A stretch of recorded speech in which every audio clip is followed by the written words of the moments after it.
So hello, everybody. Welcome back. This is a very, very special edition of the main line. So this is our second annual Maryland Legalization Town Hall. Marion, Maine is here. We're sponsoring the event alongside the Prince George's County Young Democrats and Maryland Norml. We're so excited for you to be here, learn all about a lot of the stakeholders in the industry and the parts of legalization that matter the most to us, and about how you can be involved with the legalization initiative. I know a lot of people are hearing a lot of different things about how this program is going to work. We're seeing a lot of other states come on board right now.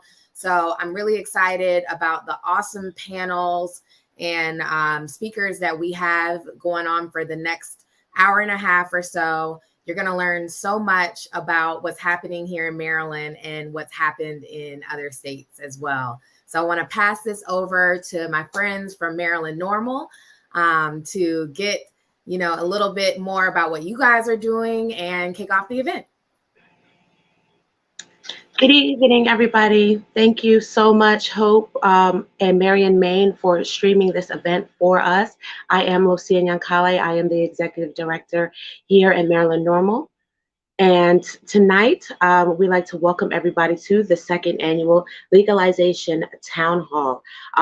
We really hope to inspire everybody to take action. That is one of the most important things that we have to accomplish tonight, is making sure that our voices are heard. Our legalization platform is only as strong as the people behind it. So we hope to inform you all about all the upcoming legislation that is happening here in Maryland, and make sure you all stay tuned. At the end of the event, we will be announcing all the ways that you guys can take action during this Maryland General Assembly. I'll pass it on to our Deputy Director, Luan. Thank you, Lucia. Thank you, Hope and Marion, Maine, and everyone who's joined us today. I am just very, very thankful to be in the place to advocate for cannabis legalization for our state, because it's a very important situation for us all to address the war on drugs and how it has failed our community dramatically. So I just want to thank you all for being here today. And our first speaker will be John Hudak.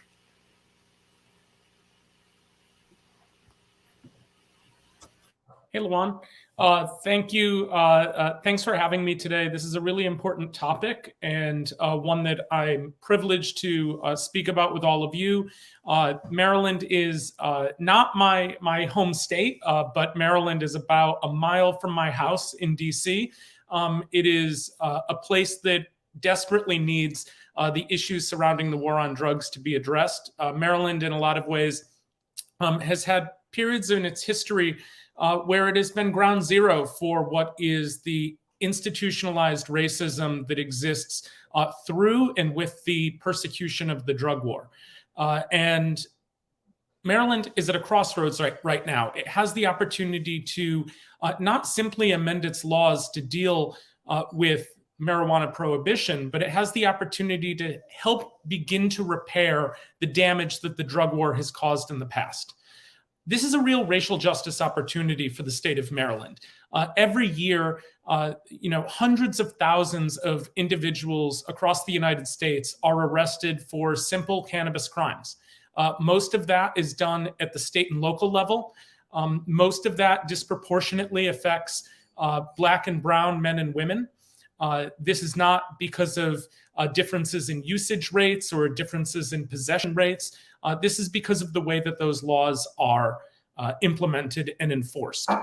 And each day that Maryland and any other state goes without legalizing cannabis is another day in which young men and women will be introduced to the criminal justice system for the first time because they were caught with a small amount of cannabis. And that needs to end. And what needs to happen is for states like Maryland to think differently about the opportunities that exist in a post-legalization world and the ways in which individual Marylanders will really benefit from this type of legal change. there's also real economic opportunity as well. The cannabis industry is one of the fastest growing industries, if not the fastest growing industry in the United States. It creates jobs, it creates economic opportunity, it creates revenue both for the state and for private business. And a lot of individuals, whether they're owners in the cannabis space or whether they're bud tenders in dispensaries or trimmers in grow operations, can benefit significantly. And in a lot of states, the vast majority of jobs in the cannabis industry go to young people, go to people who have really struggled during the Great Recession or the recession that we've just experienced because of COVID. And so the chance to bring more jobs, not just to Marylanders in general, but to young Marylanders, to Marylanders of color, is an important addition to the legalization conversation. In addition, Maryland's model right now is data-driven. The legislation before the Maryland House and Senate right now is driven by the collection and analysis of data to make sure that the system is working well, that it's overcoming any problems that it might have, and that it is able to adjust given changes in data that we all find. And that's an important point. A lot of people think of cannabis legalization as the end of a journey. In reality, cannabis legalization is the first step in a long journey. No state has gotten it right out of the gate. No state has created a perfect system. But what states have done well after legalization is make the adjustments necessary to make sure that the system is working as well as possible and that foreseeable or unforeseeable problems that do pop up can be addressed either legislatively or administratively. And that's the opportunity that Maryland has now. And as you look at this legislation, it's important for your voices to be heard. It's important for the state legislature to hear what you think. But it's also important to understand that we can't wait for the perfect. Because every day that we wait for a perfect piece of legislation to pass, it means more people are going to get locked up. And their economic fortunes, their social fortunes, their future is really put in jeopardy. But the one point that really needs to get done, and I'll end on this, the one part of this that does need to work very effectively out of the gate is the social equity provisions around ownership for people of color and for women. That needs to be done right on the first try, because we've seen in other states when those social equity provisions are not done well, a lot of people get a first mover advantage. Those new business owners, that first wave of licensees, they do well, and it makes it all that much harder for new business owners, young business owners of color, and female business owners, as well as veteran business owners, to be able to get into the system, to become not only a licensee, but a licensee who thrives in this industry. That is much more effective out of the gate than it is years down the road as that system tries to get fixed. And so one of the most important things moving forward for Marylanders, once legalization is passed, is keeping an eye on what the legislature and what the administrative agencies are doing to make sure that the social equity program is as strong as possible and is helping the right groups of people that it is intended to help. So Lawan, I will stop there and turn it back over to you.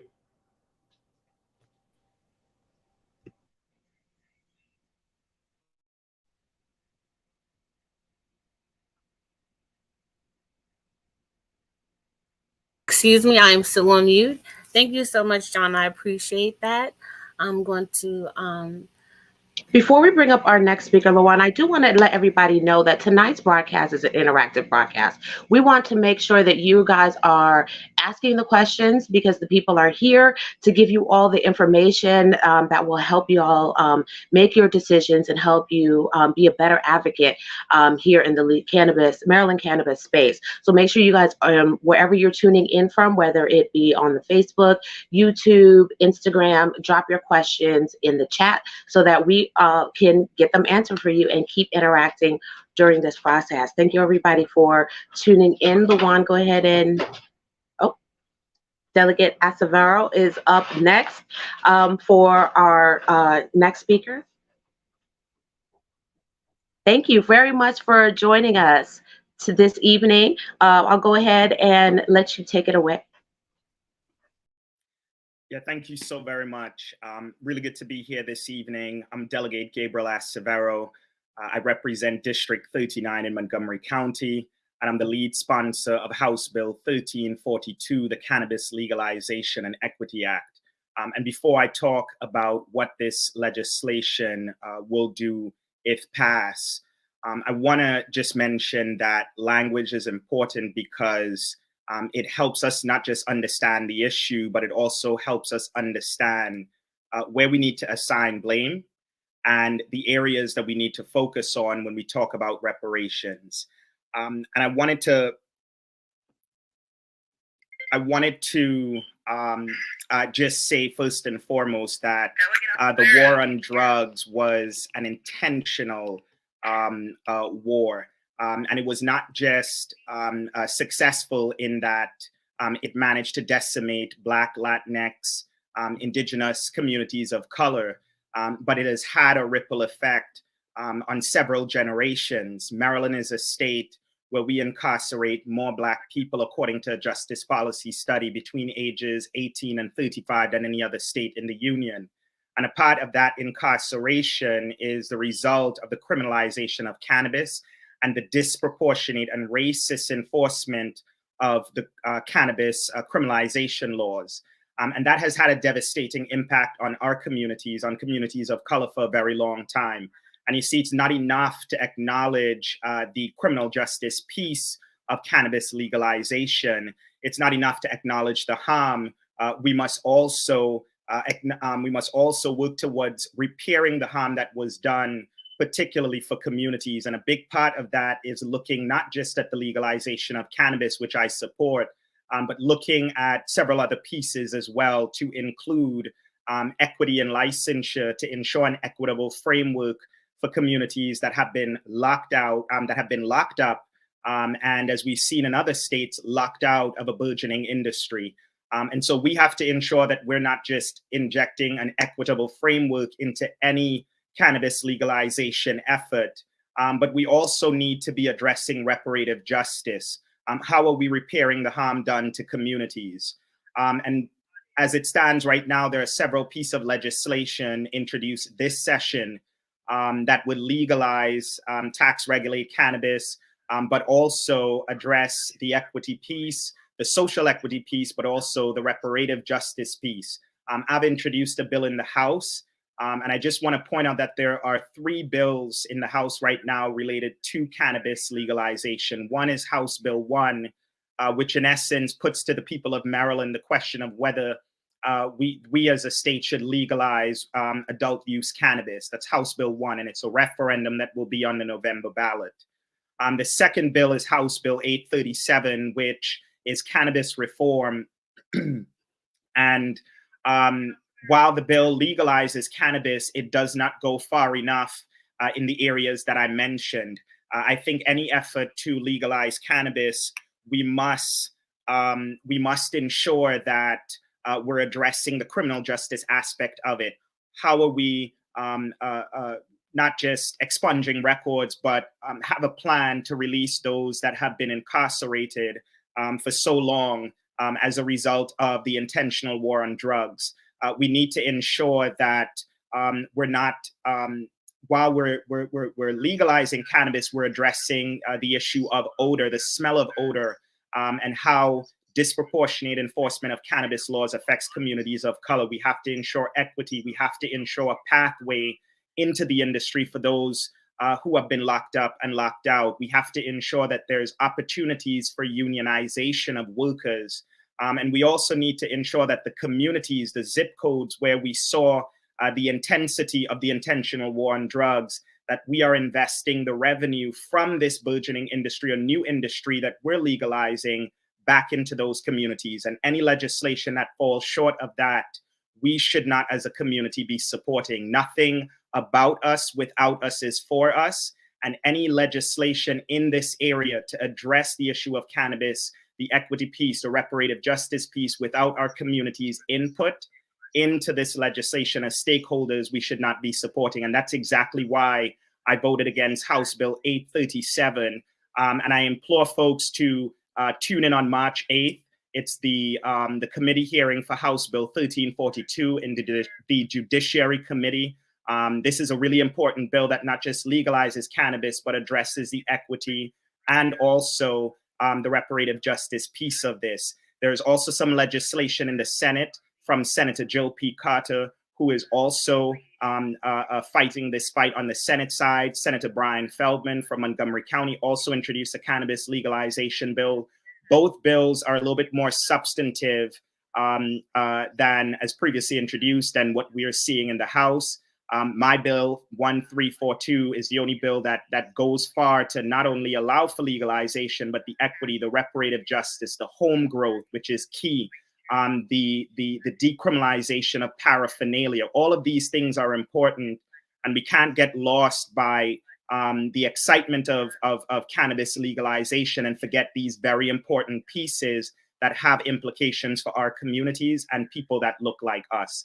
I encourage folks to tune in March 8th, reach out to my office. We encourage folks to reach out to your state delegates and the Judiciary Committee and make sure that we are pushing for something that's substantive and goes far. House Bill 1 passed the House of Delegates. I voted in support of that. House Bill 837 also passed the House. I voted against that because, as I said, the bill not only does not go far enough, it's woefully inadequate, and it does not send to the communities most impacted by the intentional drug war. So please continue to stay informed. Reach out to my office with questions on how you can engage with your representatives and state legislators. But let's not get lost about what it is that we really need to be focusing on when we talk about cannabis legalization. It's not just the legalization and the setting up of the industry, but how do we repair the harm that was done to the communities that have been most impacted by the decades long and the millions of taxpayer dollars that have been wasted as a result.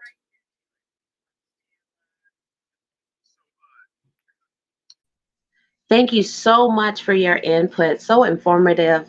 Thank you, Delegate Acevedo. And we have John still available. It is an opportunity for you guys to ask the important questions. So if you guys have any questions, go ahead and drop it in the chat. We do have a question that popped up from Connie Sheffield. She was wondering about cannabis use for patients while they are in medical facilities. That's something that they were having some issues with. And they're wanting to know, when we are talking about legalization, are we still considering patients and their right to have access to their medicine while they're in medical facilities? And these are, when I say patients, I mean registered cannabis patients. Yes, so I'll just speak for Maryland. As you know, in 2017, first in 2014, we decriminalized cannabis in Maryland. In 2017, we legalized medical cannabis. And prior to being elected to the House of Delegates, I was one of the folks that were advocating on medical cannabis. And there are a number of concerns that we felt were not addressed. Of course, patients, but also some other pieces such as equity, et cetera. And now what we have is an industry, to Connie's point, that not only has these loopholes that is a problem for patients, but also it's an industry that largely dominated by people who do not look like the people languishing behind bars. And so, yes, this represents the unfinished work of medical cannabis legalization. And I think that has to be, again, part of the efforts that we're pushing for when we talk about something that's strong, and anything that's coming before the House or the Senate should be in a strong posture. And if I could follow up very quickly on that, I think the question from Connie is a really important one, and it also shows the limitations that exist with state level legalization. Hospitals are heavily dependent on federal funding, whether that's through Medicare and Medicaid or through other streams of federal funding that hospitals take in. As a result of that, and as a result of federal illegality, those issues become quite tricky for states to try to address and to try to force hospitals to allow patients to consume cannabis while they're under care in a hospital. And so while it's obviously critically important for Maryland to be having this discussion at the state level. It's always important throughout this process to remember that states can only do so much, and that staying in the fight to encourage your federal representatives to take this issue up and address the issues that are necessary is an important part of this continued journey I talked about in my opening remarks around legalization. Thank you so much. And yes, it is very important that too, when we look to adult use full legalization, that we don't forget that this is a medicine. It is first and foremost. And so people patients that have access to it now still should have the good quality access in the future. So we mustn't forget to keep advocating for patients' rights and access to it. Now, when we talk about the war on drugs and people being wrongfully persecuted for using something that is very legal, why is it that when we do legalize cannabis, expungements or early releases is something that is not automatically tied into legalization? Why is it then something we have to kind of go back and say, hey, you know, what about us here, while people are making millions of dollars in the legal space? Yeah, I think you're seeing some folks acknowledging again the harm that the intentional war on drugs has had on our communities, but that's not enough, right? I think we have to ensure that there is not just automatic expungement, but there's also a plan to release those that are currently incarcerated for nonviolent drug offenses. And that's important because we can't legalize an industry that people used to participate. This right now, as it stands, it's an underground economy, and we cannot then legalize and bring this underground economy to the light of day and then leave those who have been impacted by the intentional drug war, continue to see those folks incarcerated. We need a plan that releases those folks. We need to ensure that we're addressing the odor piece of this. In Maryland, we've had some court rulings about the smell of odor and law enforcement using that as a pretext for search. But there's still some loopholes around that we need to address, and we can do that legislatively. So there's something that needs to include as well. We also need to talk about paraphernalia, right? That has to be a part of the discussion as well, and how that is used, again, to criminalize folks. And it has a disproportionate, there's disproportionate enforcement and disproportionate impact, right? So we have to we have to be adamant about the criminal justice piece, but then we also need to understand that, you know, the reparative piece is equally as important, right? We can't just acknowledge the harm. Now it's time to pass the policies that repairs that harm. And Lucia, one of the other important parts to add on to what the delegate just said, I agree with everything that he just said, is for the state to be ready for what record expungement processes will entail. Later on today, Toy Hutchinson is going to be speaking, and her experience in Illinois, I'm sure she'll be able to speak about it. It was an informative one. In Illinois, for instance, in many counties in Illinois that were charged with expunging records, they had paper-based systems keeping track of who was arrested for these crimes. And so the ability to automate that became very challenging. And so in addition to putting the policies through around record expungement, it's important too for the state to know what its weaknesses are, to implement a policy like that and make sure that they take the steps as early as possible to make sure that that system is a smooth one. Thank you very much, gentlemen. That's a great way to kind of wrap up this segment with you folks. It's really, really important, as they stress, for you everybody to be involved in the process and be informed in the process. So make sure you all are tuning in to what are the bills that are being presented in your state, in your area. Make sure you are tuning into the hearings. And also, if you are able to submit some testimony, register to testify in front of our representatives so they can hear your voices and make sure that they know what your concerns are and how they are impacting your community. And we are being joined tonight by Councilman Martin Mitchell. He is also a co-host of the second annual Legalization Town Hall. Good evening, Martin. Yes, I appreciate the warm introduction. I had to handle councilman duties before here, so I apologize for being late. But I see my good brother Delegate Acevero handling things. When it comes to cannabis and having a conversation around equity and diversity, Delegate Acevero, he's one of the first people I would come to, because he would always give you the honest opinion. And I definitely always appreciate him advocating for us at the state legislature. Of course, as she mentioned, there's a few bills you need to focus on, right? So we have the referendum coming up, but Delegate Acevero, he has a very good bill that we could look at for framework, and also his Senate counterpart, Jill P. Carter, she has a great bill around the reparative. I think it's really strong in that reparative part, and she's worked with advocates, community advocates, to create this bill. It has a hearing coming up on Thursday. Yes, so, March 8th. And let me just say, because I saw there was one of the questions that came in as well, Lucia. Two things. The first, someone asked about the social equity piece.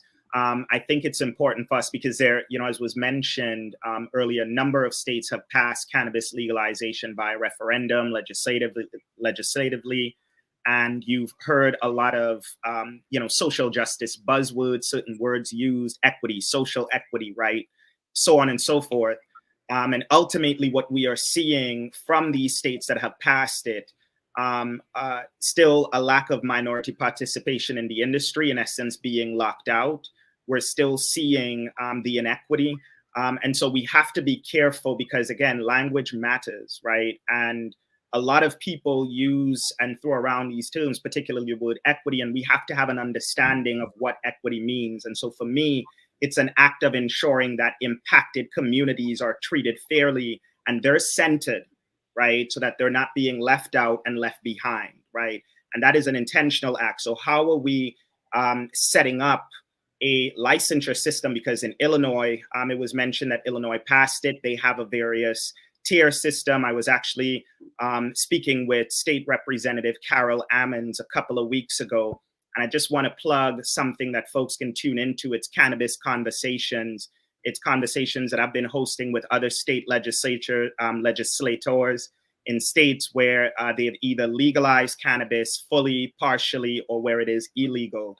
And I think it's important for us to be having these state-to-state conversations because Maryland can learn a lot about what to do and what not to do, particularly around social equity. But we have to have an understanding, first and foremost, what equity means, what social equity means, and not having other people define social equity for us, because the result of that is what we're seeing today. States where cannabis is legalized, where the war on drugs has had a devastating impact, and we've seen low minority participation. I was talking with State Representative Leslie Harrod in Colorado, and her words were, the industry is whiter than the state.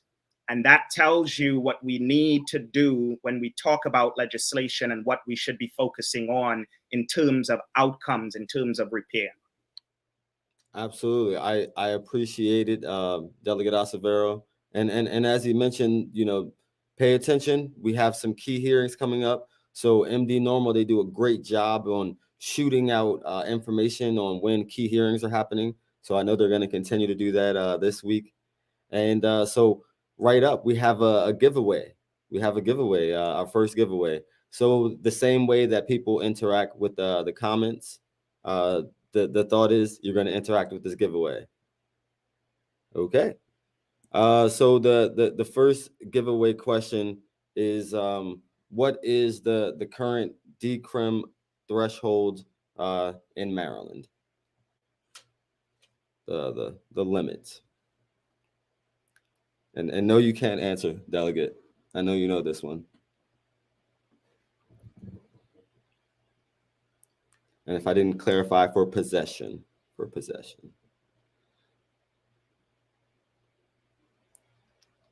Oh, look at Mr. Carr. He's got it right. And I do want to mention that if I recall, the decorum bill passed the House last year, but it did not pass the Senate. So, hopefully that's definitely something that would happen, because even from my understanding of the legalization, it wouldn't go into effect automatically. So hopefully that's something that would happen earlier on.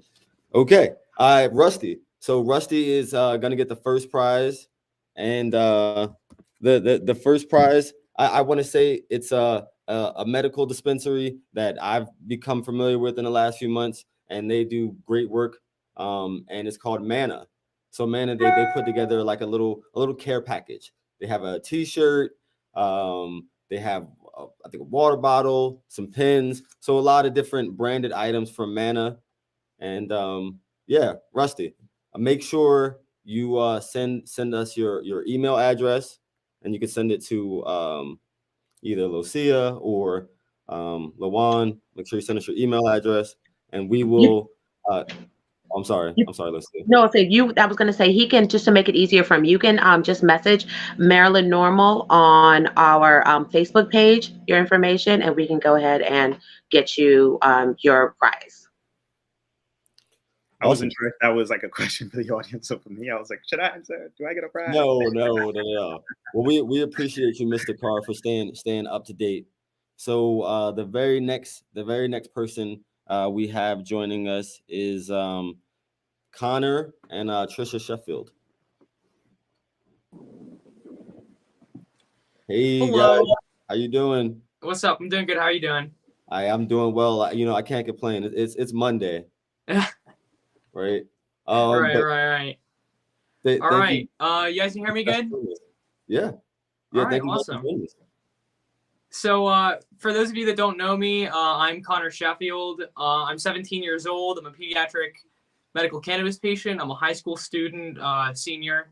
I'm a race car driver and a medical cannabis patient. The CEO of On the High Side Apparel and executive director of the Connor Sheffield Foundation. For both 2020 and 2021, I was voted Cannabis Person of the Year for my efforts in cannabis legislation and advocacy. And I also, through the beginning of 2020, advocated and testified for Conner and Reina's Law, which is now in effect and gives pediatric medical cannabis patients the right to access their medicine at school in the nurse's office. I am also currently advocating for patient safe access to non-smokable cannabis medicine in medical care facilities, such as hospitals. Similar legislation has already been passed in other states, and including California. It's about 13 other states it was introduced in. I've met with Chairman Pendergrass on this issue a few weeks ago, and we'll be meeting with more legislatures on this in the near future. The Connor Sheffield Foundation was established last year in 2021. Our advisory board members currently include myself, both my parents, Nurse Laura Nutting Barrett as our clinical director, and Otha Smith, who you may know from Tetragram. We also have established a partnership with Dr. Paloma from Vireo Health and have begun the beginning planning phases of our first project, which is currently focused on researching cannabis treatment for mental health. So that brings me to that on March 9th at Full Tilt in Baltimore from 6 p.m. to 9 p.m. We will be hosting an event. Speaking will be myself, Dr. Strickland from Johns Hopkins, Nurse Laura, Otha, Martin, and Nurse Ashley Grimes, who helped implement Conner and Reina's Law. If anybody is interested in purchasing tickets, you can get on our Facebook page or the website, ConnorSheffieldFoundation.com. And that's really about it for me. I just wanted to say thank you all so much for giving me this opportunity and this platform to speak a little bit about what I'm passionate about. Yes, and Connor, of course, you do some great advocacy work. Not future leaders of today. You're one of our leaders of today. Thank you. So appreciate you. And so Miss Sheffield, tell us a little bit about yourself as well as Connor's story. Sure. Well, I'm just Connor's mom, really. I just kind of help him along and kind of, guide him a little bit. But I did want to address again about the medical cannabis access at the hospitals, because that's like a big thing for us, is that with Connor's illness, and along with like, I mean, if it affects Connor, I'm sure it affects like a lot of people that have cancer, children that have epilepsy, just like a lot of people in Maryland that are probably avoiding the hospital, because if they get admitted inpatient, they're gonna lose access to the medical cannabis. And Connor was one of those people who lost. He couldn't. They actually kept him in the emergency room department Overnight, for overnight, because he couldn't go upstairs, because then he couldn't access his medicine because he wouldn't have access. We were not allowed there because of COVID, so we couldn't like give it to him. So we think that that's very important. And Ryan's Law is already been passed in California. So that was just passed. And it's been introduced this year already into 13 other states, like Connor was saying. So it's going to be good to kind of give it a year to see how things go. But I know that like that's always the thing, is like they're afraid they're going to lose federal funding. Like that's the first thing we hear. We've already addressed this. I mean, let me tell you something. That's what they said when Connor with the schools, and nobody's lost funding yet, so we're just we'll be able to have more of a fight, I guess, when we have proof. Like it'll be another year, and we'll see if the other hospitals have lost funding, if they've had any issues, and then we'll have a better leg to stand on, I guess. No, I appreciate that, and the thought is I didn't really know about the hospice issue until meeting you, and then you highlighted how important it was, and then I started looking into it, and that's similar to, of course, with Connor's Law. I wasn't even familiar that you couldn't use it in school if you were a patient. Of course, this made it hyper aware that this is something that we need to address. So of course I appreciate you guys, and we appreciate everything that everybody else is doing too. Yes, and we will see you guys soon. Of course, next we have a veteran coming up, one of our veterans in cannabis, doing a lot of great work. So let's see if we can get him up there. Yes, how you doing, Mr. Stamper? Thanks for joining us. Hey, thank you, Martin. Can you hear me? Yes, yeah, absolutely. Great, wonderful. First, I want to thank you, Maryland Norml, PG County, Young Democrats, Marion, Maine, for putting this together. Some critical information coming out that a lot of our population may not even be aware of. So there's a lot of bills flying around right now for legalization. So thank you guys, because the work we're all doing here in Maryland obviously plays a detriment to the national level work. So really, I'm here. I hope I can speak a lot about the veterans and what it looks like for the veteran community when it comes to the current status and upcoming legalization. So sadly, we don't have exact specific numbers about how many veterans are in our medical cannabis program. There are some issues early on with output of the system and inputting of critical demographics of what our patient population looks like in Maryland. So worked with the commission over the last year and a half about this. They're expecting more critical data coming out late this year, early next year. It had something to do with the time frame of when people got their cannabis card. So late this year, early next year, we'll have really good demographics on what our patient population looks like. So moving on real quick. Really, there's a lot of opportunities for veterans in Maryland. If people didn't know, our $50 fee for becoming a patient is waived. So right now, we're looking at about 148,000 medical patients in Maryland. And we're looking at other states similar to our size of our programs. Currently, Maryland is about 10% cannabis patients are veterans. So about 14,800 patients or so. So if we're looking, how is that impacting us fiscally? That saves veterans about $740,000 collectively as we come into the program and become patients, because the veterans as well as Medicaid don't pay for our Medicaid or pay for our medical card. The flip side of that, we're working with most of the dispensaries in Maryland. Right now, we've got about 70 partners that are dispensaries offering a 22% or greater on medical cannabis. We're still hoping to work with the other ones that are doing discounts, but just not to that statute. We're still losing 22 a day. And so I've talked to a few of the owners, and really some of the savings that the dispensaries have provided veterans are about, between 500,000 and $1 million per year so far. So if you do the quick math, we're looking at about $35 million already in savings to veterans based on our discounting program. So I think that's attributed to some of the work that the veterans are doing here in Maryland. On that note, we have to talk about the Compassion Care Fund that was a derivative of the Fazika-Rahman Act. It's a law that's been passed, but it's a law that's not in effect. They're still trying to determine how they're going to work this out. Real quick, it's a payback to the license holders by giving discounts to veterans as well as Medicaid patients. So we just saw the numbers alone. We're looking at 35 million there. And so I think these numbers aren't being considered at the commission level. So I think we really need to look at that as a state. The two real big important thing is I keep looking at all these bills, past and present, moving forward. There are no discussions of veterans really specifically. So there needs to be some language change, in my opinion. There's some federal and state legislation for labor and employment laws, and these apply to veteran preferences between 5, 10 to 15 points, depending on our veteran or disabled status.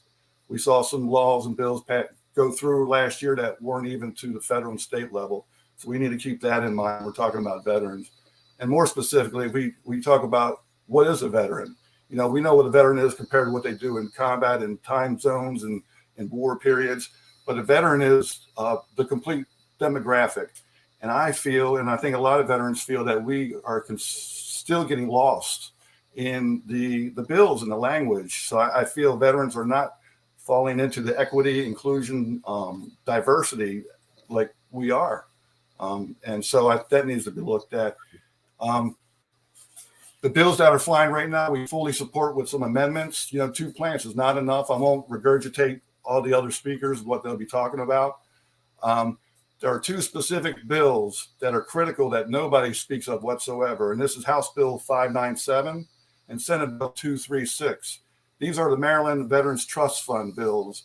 And these bills are grants through the trust. There's money set aside for veterans in Maryland for support and care, for medicine. And so we're looking at these 2 bills. And this is, I don't know if anybody knows about the Veterans Caucus in Annapolis, but David Perez is a very active member. So this bill is in honor of David Perez, who committed suicide last year as he was fighting cannabis bills and veteran rights in Annapolis. So please take a look at these 2 bills and work with your legislators as well.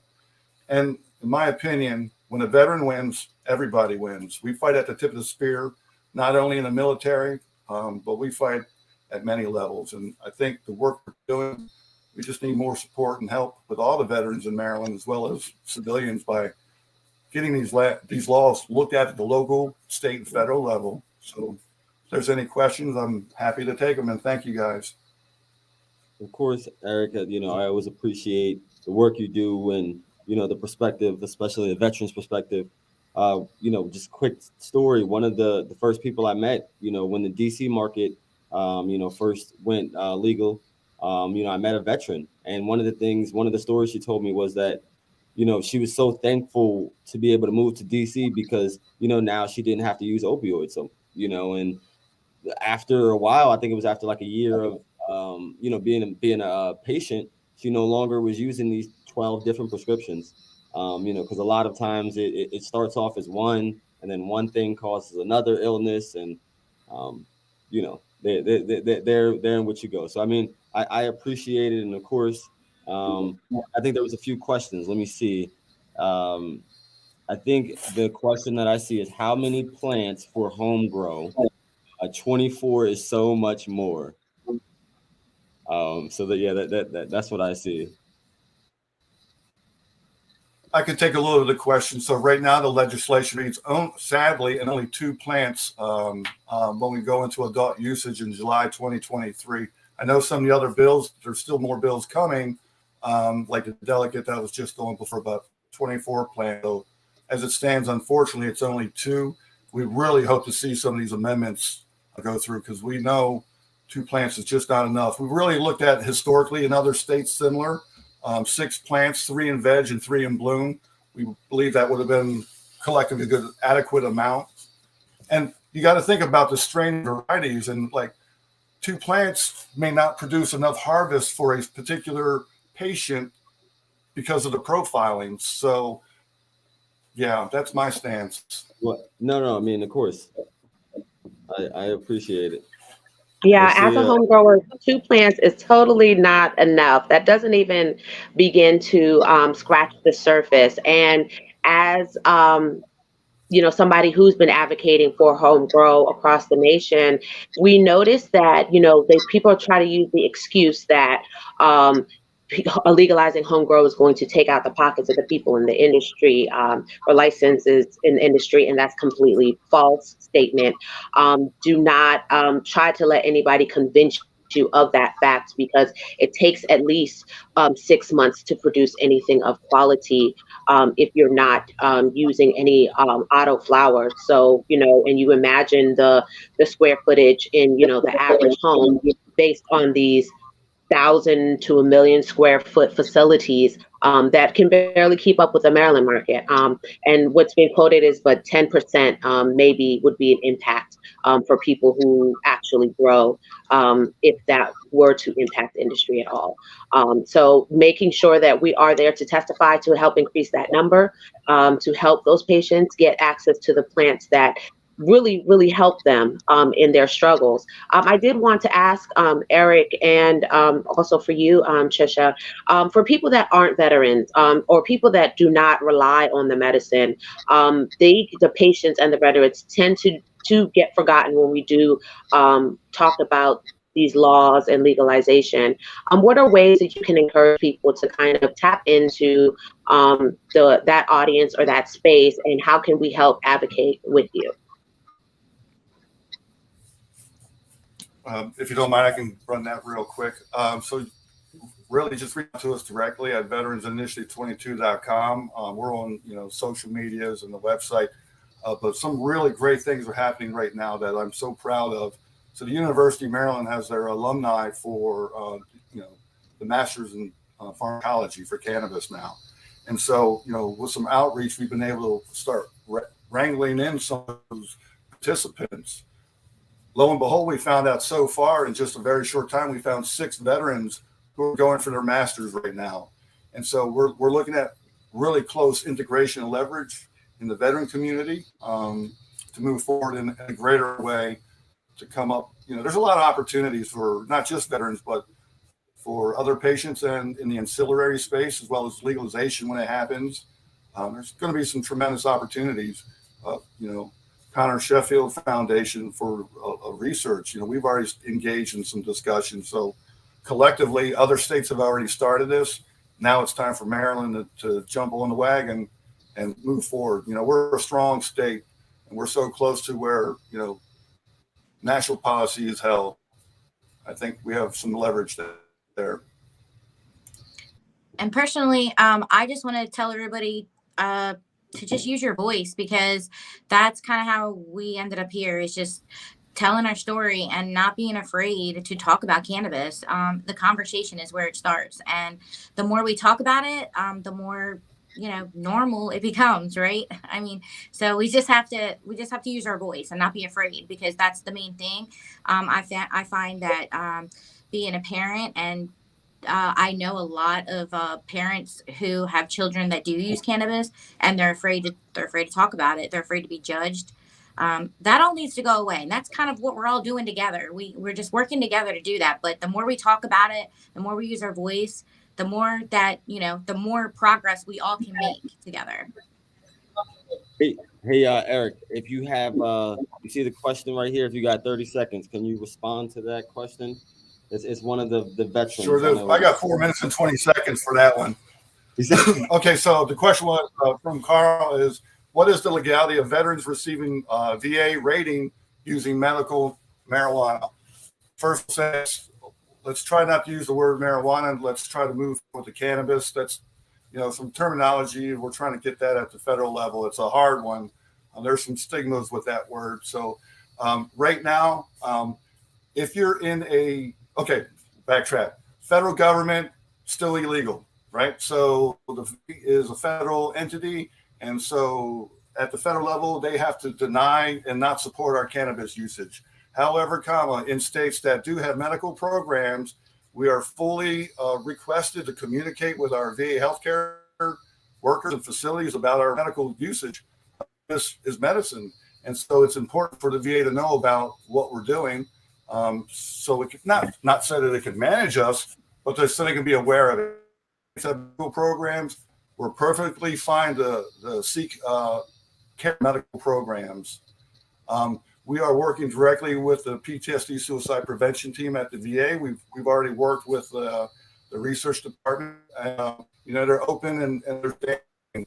VA just last week came out with a little YouTube clip on the do's and don'ts of veterans in medical cannabis states. So please take a look at that. I'll go dig it up and share the link. And that's the policy.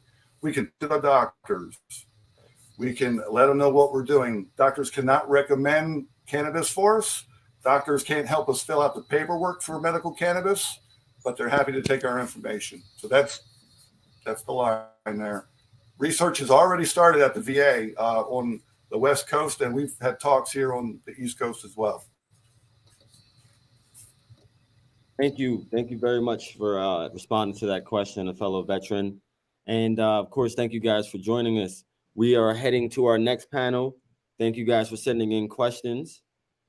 So the next guest we have is a friend, right? She is a friend of everybody's, a friend of the community, and the cannabis ecosystem, and someone near and dear.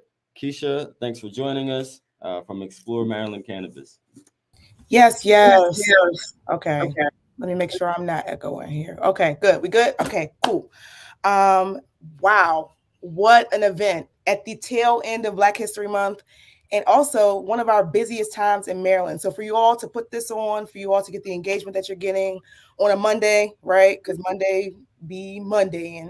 I'm so honored and excited to be here. So let me go ahead. I know I'm talking a bit about employee protections and workplace. If you're not familiar with who I am, I'm Keisha Reed. I'm the CEO of Explore Maryland Cannabis. I started this organization back in 2018 after having a really interesting experience in a dispensary, and decided that I would bring education and access to the Maryland ecosystem. And from there, we've been moving and grooving. Our main signature events that we hold every year are our Explore Maryland Cannabis Awards. We also have community events throughout the year, our sunset sessions, our workforce trainings, but that's not why we're here. We're here to talk about why legalization is important and why this year is the year to get it right. So like I mentioned, I started this organization back in 2018. Last year, we took a hard pivot into workforce and career development. One of the biggest reasons why was because I saw that there were a lot of individuals who were looking to get into the industry, and they had no way of actually hopping in without subscribing to a very expensive course, or not necessarily even knowing people in the community. Just think about, if you're patients and you're watching right now, think about your first interaction in the ecosystem, right? Through your doctor, through your dispensary, and think about how you've kept up with that knowledge. So there are a lot of little pockets of knowledge and gaps that we have around Maryland. But one of the things that I'm super excited about adult use coming to Maryland is it's an opportunity to kind of bring all of those circles together. We've got amazing organizations that are here represented tonight that are pushing towards a better adult use ecosystem here in Maryland. And workforce is just the tippy top of it, right? There are about 10% of the patient population is actively working in the Maryland cannabis ecosystems. That's from dispensaries, cultivation centers, processing centers, our registered ancillary businesses. That's a pathway that not a lot of people think about. Security, greenways. There's just a lot of opportunities for you to get into the ecosystem. But if we don't have the legalization that is there to support it, it's just kind of null and void, right? So we've had the delegate who was on before. Thank you so much for the bill that you introduced. You got State Senator G.O.P. Carter, who's introduced legislation that uniquely supports the social equity issue around getting folks in the industry. That education is important, and that education starts in the community. So Why we do this is because there's somebody out there who can't afford a $20,000 college program, right? But you could afford a $20 workshop. So being able to get that message out through our strategic partners, being able to form true businesses, banking, allowing workplace protections, HR protections for those who are in the ecosystem is super important. So if you happen to have the opportunity during this legislative session to reach out to your legislator, to talk to your family member, to talk to your church, to talk to your local community board, your block president, and let them know that cannabis is on the ballot and that will severely impact in a very positive way our communities, folks who have been shut out by the failed war on drugs, folks who are still incarcerated for dime bags and baby bookings and in jails all across our state.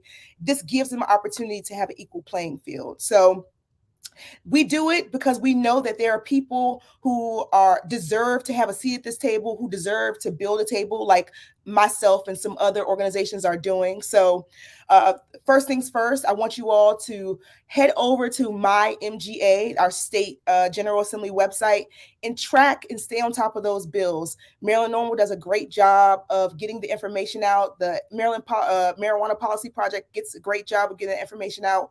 Follow those organizations, stay on top. Rusty is also a great community member who sits and breaks down those long, drawn-out hearings and makes sure that they're in layman's terms. So stay tapped into the community. This is not the year. This is not the year to sit back and not push for what we need.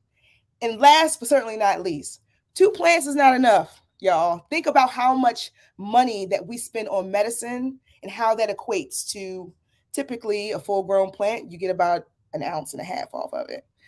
And I'll leave it at that. Thank you so much for the opportunity.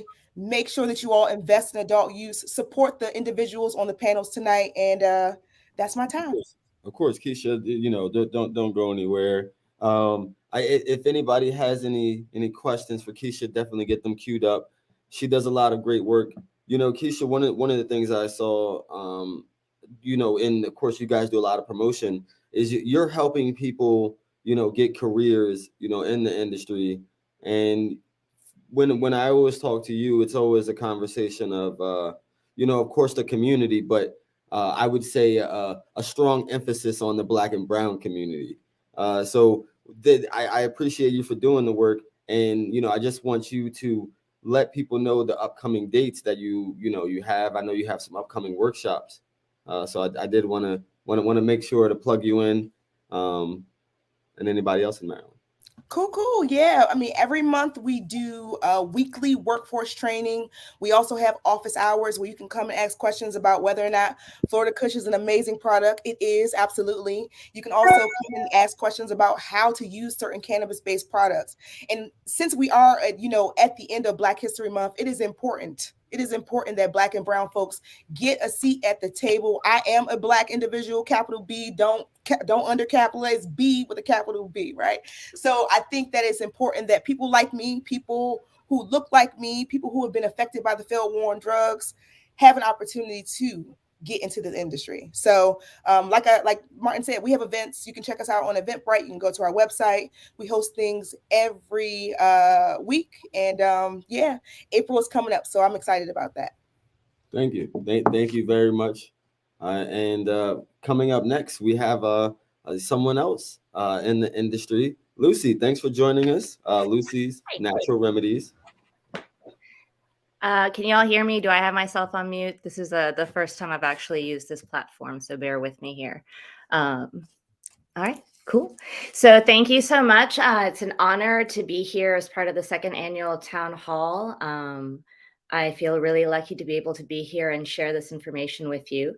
Just a little bit of background about myself. I used to be an environmental attorney / policy pusher, trying to help with water management and wetland rebuilding down in Louisiana. But I started working at a dispensary here in DC and witnessed firsthand the miracle of this plant. I was then actually, unfortunately, hit by a car in 2017 in Baltimore, Maryland, crossing the street. So that's when I really began to understand the power of strains. And just to touch real quick on that bill about 2 plants, I mean, aside from the fact that you would need more volume to be able to make your medicine in terms of making extracts and edibles, because not everybody wants to smoke their flower, but you're going to need a variety of strains to be able to address your different needs. You're going to need something perhaps for your insomnia. You might need something perhaps for your anxiety. You might need something to be able to have energy. So it would be really important to emphasize that when we're discussing the number of plants. So just a little bit on Lucy's Natural Remedies, my company. We're an education company. I basically try to help people understand how to use cannabis and hemp to take control of their healing. I've created not only coaching programs that are personalized to you and to your location, but I've also created a journal that is going to be part of the giveaway for you to be able to track what works for you and what doesn't, because as we know, your endocannabinoid system is different than my endocannabinoid system. And again, to that 2-plant fact, sometimes you might try something and it doesn't work. What are you going to do then, right?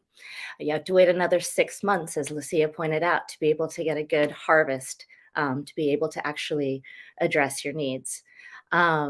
So I was brought out here to talk a little bit about the impact of the bills that are coming forward on hemp businesses like myself.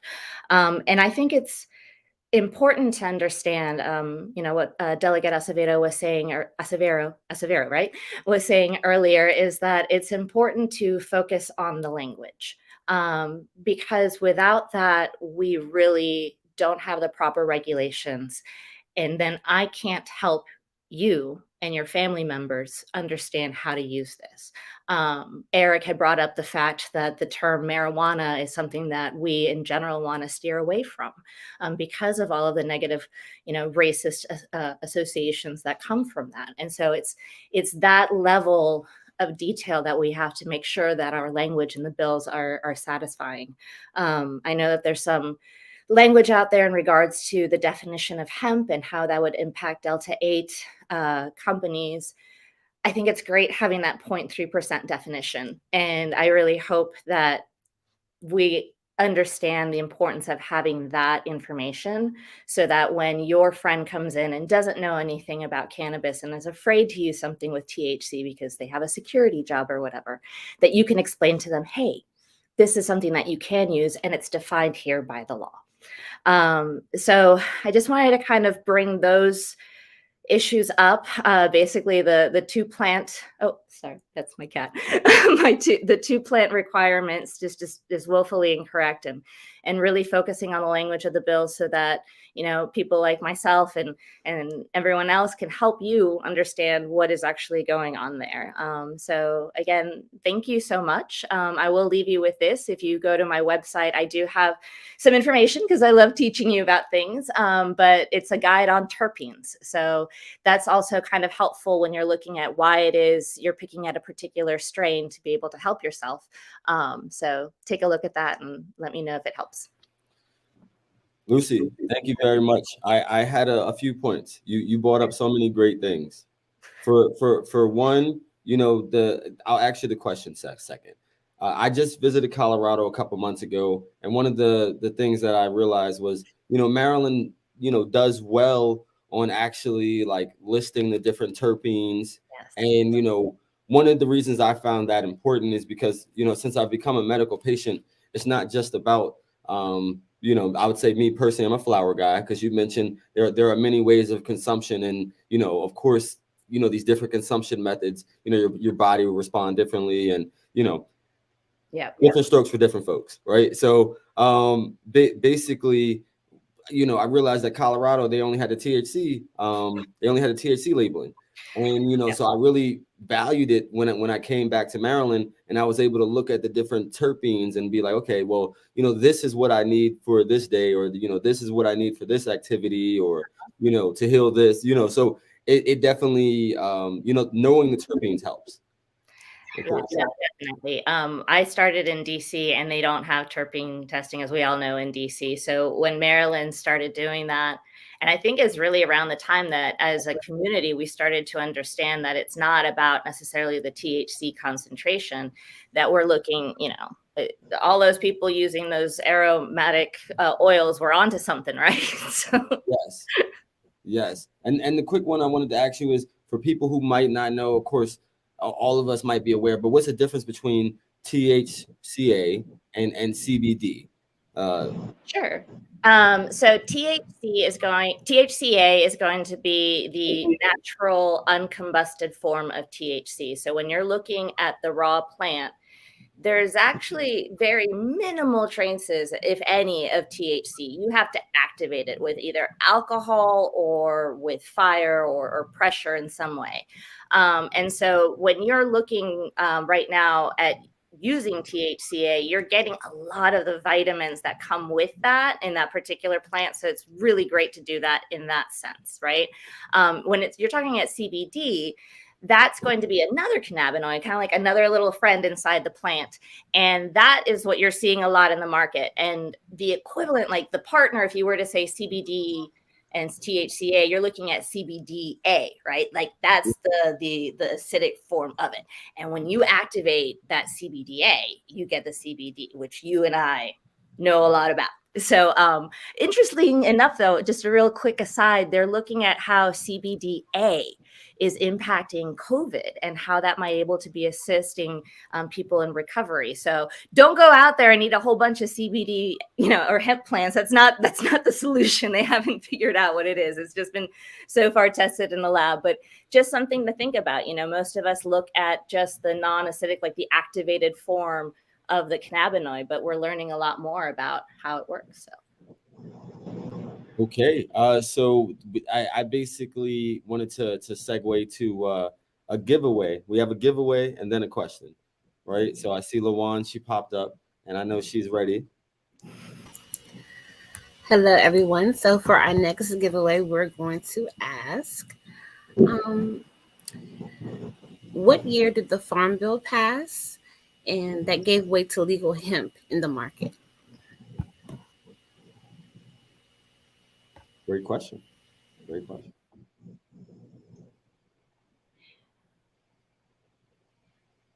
While we wait for that answer for that question, I did want to thank you ladies for coming on today. These two ladies I met very early on in the DC scene. It's been a pleasure to watch you two grow into this space and really just own your story of why you're here and how you're here to help others. In terms of regulation, I think somebody had pointed to this, and we talked about this earlier, Lucy, about testing of products. Somebody just mentioned as a patient, Tyrone mentioned as a patient, he should be able to test his own flower that he purchased or grew. They don't agree with self-testing. I believe by self-testing, they mean by the grower testing their own products or, having an independent testing that's within the organization or company itself. Because nobody's going to fail their own flower, which I believe there are elements of that have happened at least in the DC market, in really having the in-house testing as opposed to a third party or somebody that can really kind of issue non-biased results. What would y'all say to that when people are looking for more regulation? Well, to that, I would say when it comes to Delta 8 products and CBD products, I mean, those are legal to transport nationwide. I send my products to be tested actually to Massachusetts, and they sometimes send it to their facility in Oregon. So having access to a third-party tester for if we're talking about cottage laws, that's easily accessible. When you're looking at THC products, though, it becomes obviously a little bit trickier. So I think if we found the proper regulations to be able to allow for testing facilities to exist in Maryland, because who knows when federal law is going to catch up, I think that would be important. But right now, we have the ability for people to test their CBD and Delta 8 products. Awesome. Yeah, I think if the option of home cultivation comes through, that there needs to be places where there's independent businesses that are able to do testing. Now, the cost, if we could find a way to subsidize the cost through the state, that would be fantastic. Well, I know that we're still on the conversation of home growth, And I think, you know, home growth needs to happen because, of course, these cottage businesses would allow people that don't have, you know, $1 million to start a business, a dispensary. So, yeah. But we have a winner. I don't know if you guys saw that. So, Miss Octavia, that is Dr. Wiseman. I believe that's Dr. Wiseman from Marion, Maine. So what does she win, Luan? Do you know what she wins? Please tell us. Well, while we have Lucy here doing her presentation, she could be the winner for Lucy's giveaway. So, Dr. Wiseman, you have won, a medical dosage journal and a discounted consultation. So let's pretend that this is Lucy's now. Some of you all might remember my former name of Cannabis Healing, but as we know, censorship. But yeah, so we have, I do a la carte coaching as well as packaging, and you'll have an awesome discount too. If you'd like, I would recommend doing the chatting with Lucy, because then you get like a good solid 55 minutes of just chatting with me about any topic that you want to discuss. And obviously, Dr. Wiseman, you'll have a lot of information too. So it'd be great to catch up with you. So yeah, looking forward to it. Well, it looks like she wants to actually pass that gift on to Tina Stevenson. Okay. That sounds like a great idea. So Tina, make sure that you send a message to Marilyn Norml so that we can get your contact information and pass it on to Lucy so you can get your gifts. Before Lucy and Keisha leave, I just want to also say thank you for giving us the presentation, because it's so very true, everything that you all have said. Me as a mom myself of 6 children, a daycare provider, it's so very important to understand what you're putting in your body, and those cannabinoids matter. So you can't just go by what someone else is using. You have to really know and learn the science for your body and choose those to work well with you. And also the benefit for the Black and Brown community, because as you all know, that we are the ones who are victimized every day. I couldn't even afford to apply to be a processor because I thought that I was going to be able to until I read the application. And I was like, whoa. So it's just something to take attention, like pay more attention to. And so use your voices and to write your senators, your delegates, go out there and lobby for all this, because it's so very, very important. Thank you. Thank you very much, Luan, and thank you very much, Lucy, Keisha, for joining us. And so we could get right to our next speaker, Arrington from Prime Extracts. He joined us last year, and I'm grateful to have him back. Hey, how you doing today? Hey, man. What's going on, Martin? How you doing? I'm doing well. It's Monday. Awesome. Yeah, I appreciate you having me, man. I appreciate you guys having me again. I think this conversation is extremely important. There's been a whole lot of topics that have been brought up, a lot of concerns that various stakeholders have that I think are extremely important. And I'm just excited to see that so many people are awake and recognizing that their voice needs to be heard. And hopefully are going to take action and really, kind of bring a collective effort together to take action to make some of these things fully come together. I think Martin asked me to come and just give a little conversation related to my personal experience in the industry as a processor and now cultivator in the state of Maryland, and the journey that we've been on, and I think how we can leverage the experience of minorities in the industry to improve and bolster some of the bills. I think after reading the current bills, Senate Bill 833 and Senate Bill 692, they both do an amazing job compared to where we started. So I think it's at least encouraging to see the incremental progress, but it just gives you a desire to wish you had seen the same level of progress happen back in 2017 and back in 2018 when or really 2015 and 2018 when these other bills were being put forward, because then we would have seen a foundation for equity, true equity, or an improved ability for equity in our community in the state of Maryland. But for me, I heard a couple of things. I heard Luan, talk about the challenges when she looked at the application process for the state of Maryland and the fees associated with it. I heard people talk about the lack of even for home grows and the lack of ability for there to be 2 plants. I think right now the current language in bills, at least the Senate versions of the bills, for 692 are 6 plants, and for 833 are 4 plants. And of course, those could be improved. But I think when you talk about making those improvements, the most important thing is, as we've all described, and the reason why we're here is to have your voices be heard.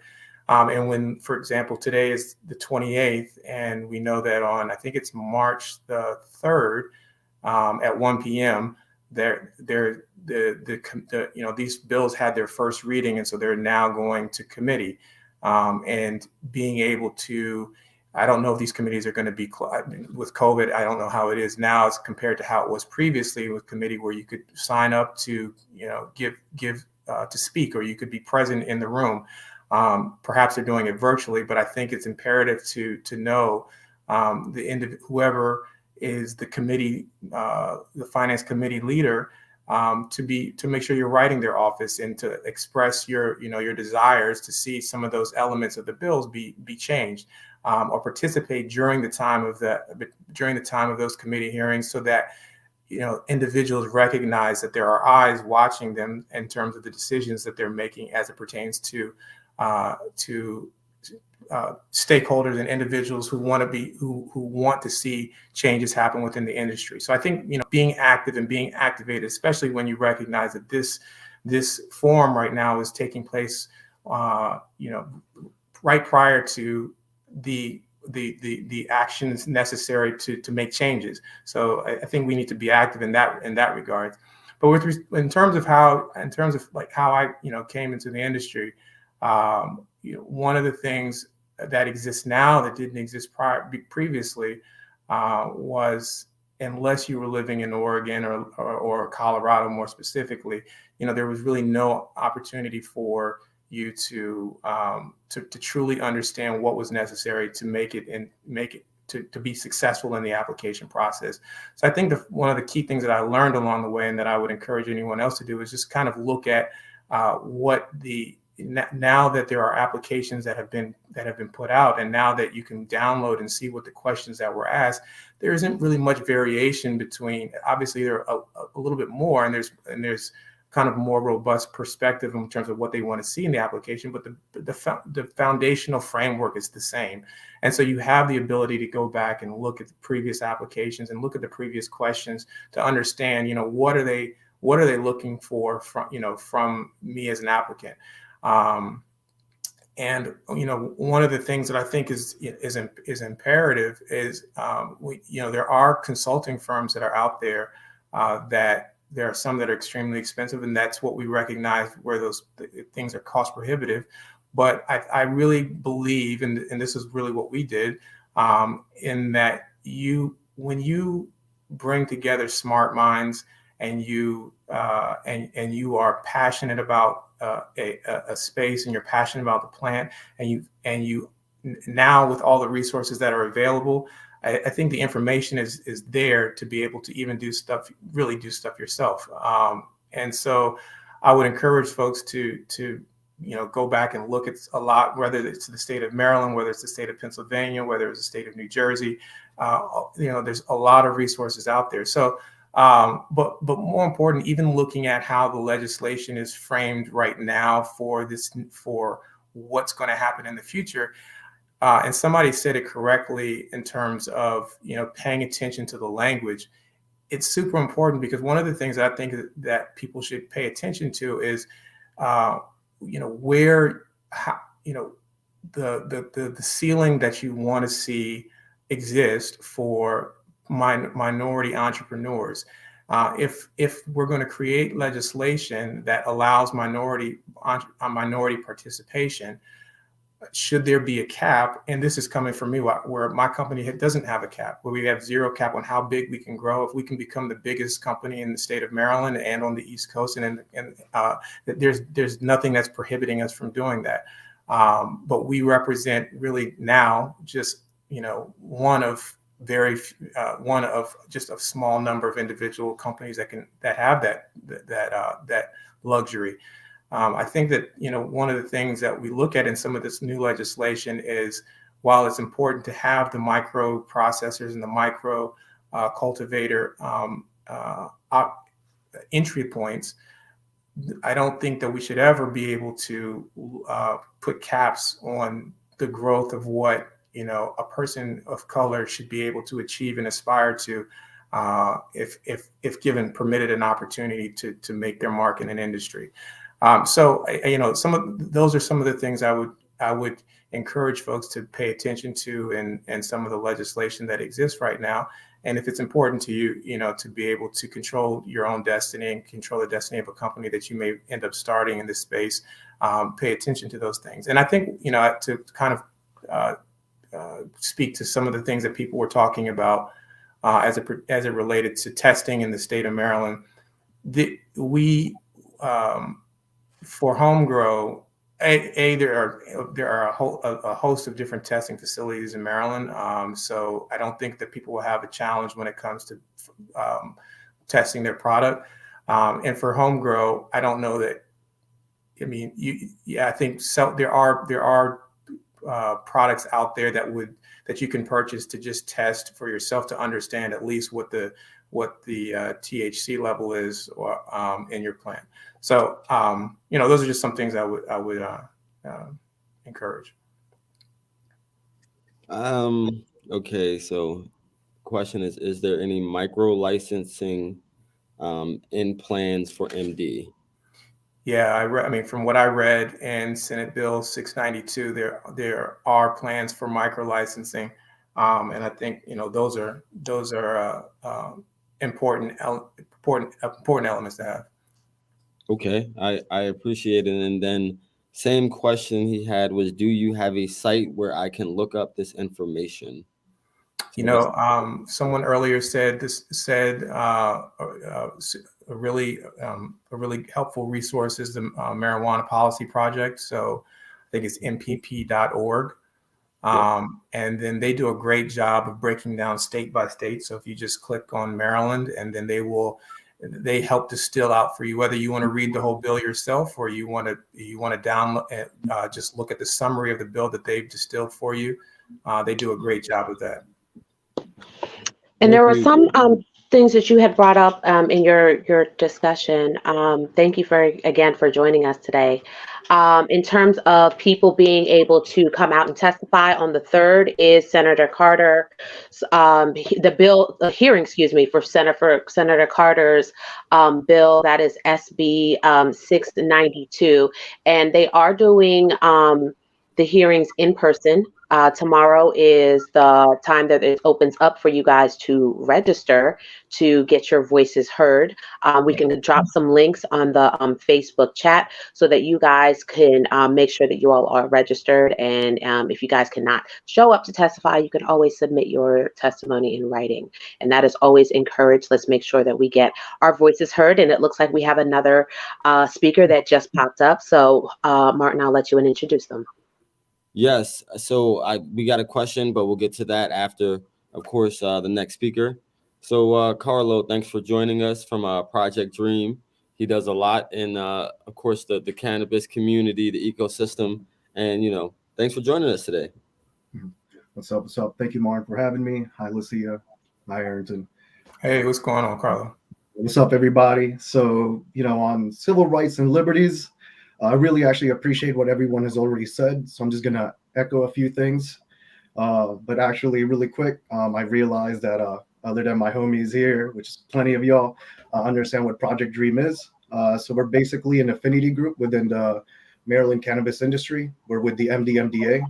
So we're basically, a volunteer group where we're pushing DEI activities and programming within the industry.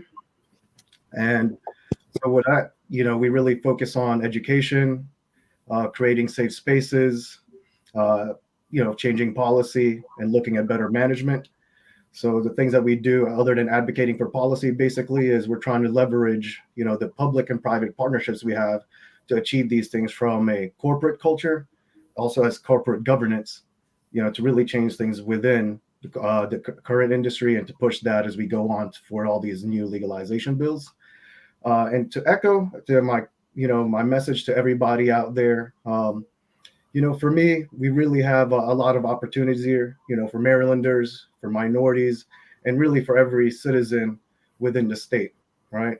So I think as we look at all of these bills, we really have to make sure that we take on our nuances and not just be happy that we have HB1 passed and that we're looking HB 837.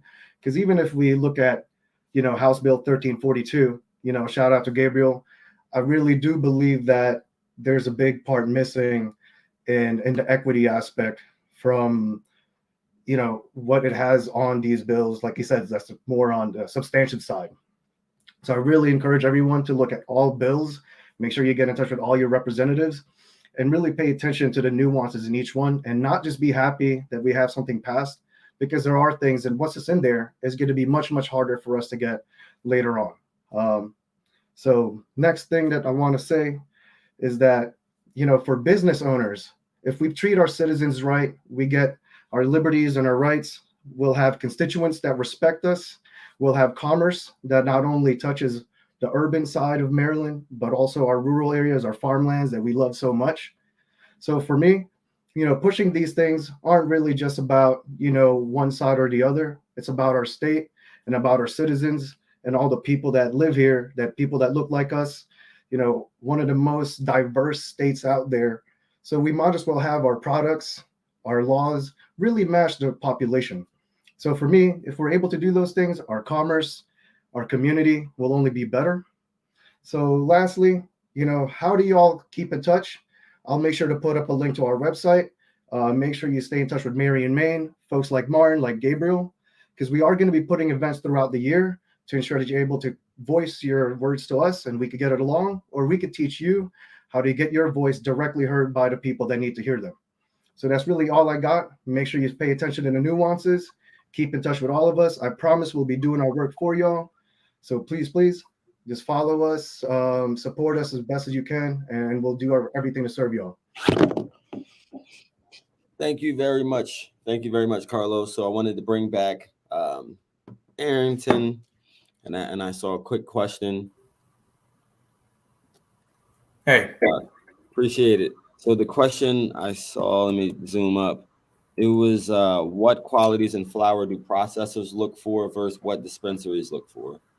I think one of the key things from a flour perspective it's similar in some senses, but primarily what you're looking for as a processor is you're trying to extract out all the major and minor cannabinoids from the plant. So obviously, if you have a plant that has 13% THC and your extraction efficiency is going to create a scenario in which you only end up with a small amount of THC in your final extract. If you can have that versus some flour that had 19 or 20 or 22%, inherently that's going to be better. If you're going to have flour that has certain minor cannabinoids that are in higher abundance, that's going to show up in your final extract, and that's ideally what you want. But in addition to that, obviously, when it comes to that's just your terpene profile. If you're using certain, like we use ethanol, for example, at an ethanol extraction, your terpenes are going to basically be eliminated. So in so doing, if we have the ability to extract our terpenes first using a CO2 extraction, and then from there reintroduce that, then the type of flour that we would want would be flour that is high in terpene content. So it's primarily that there's a lot of similarities to what somebody's going to be looking for in a dispensary. It's just that we're trying to maximize the extraction of those particular elements.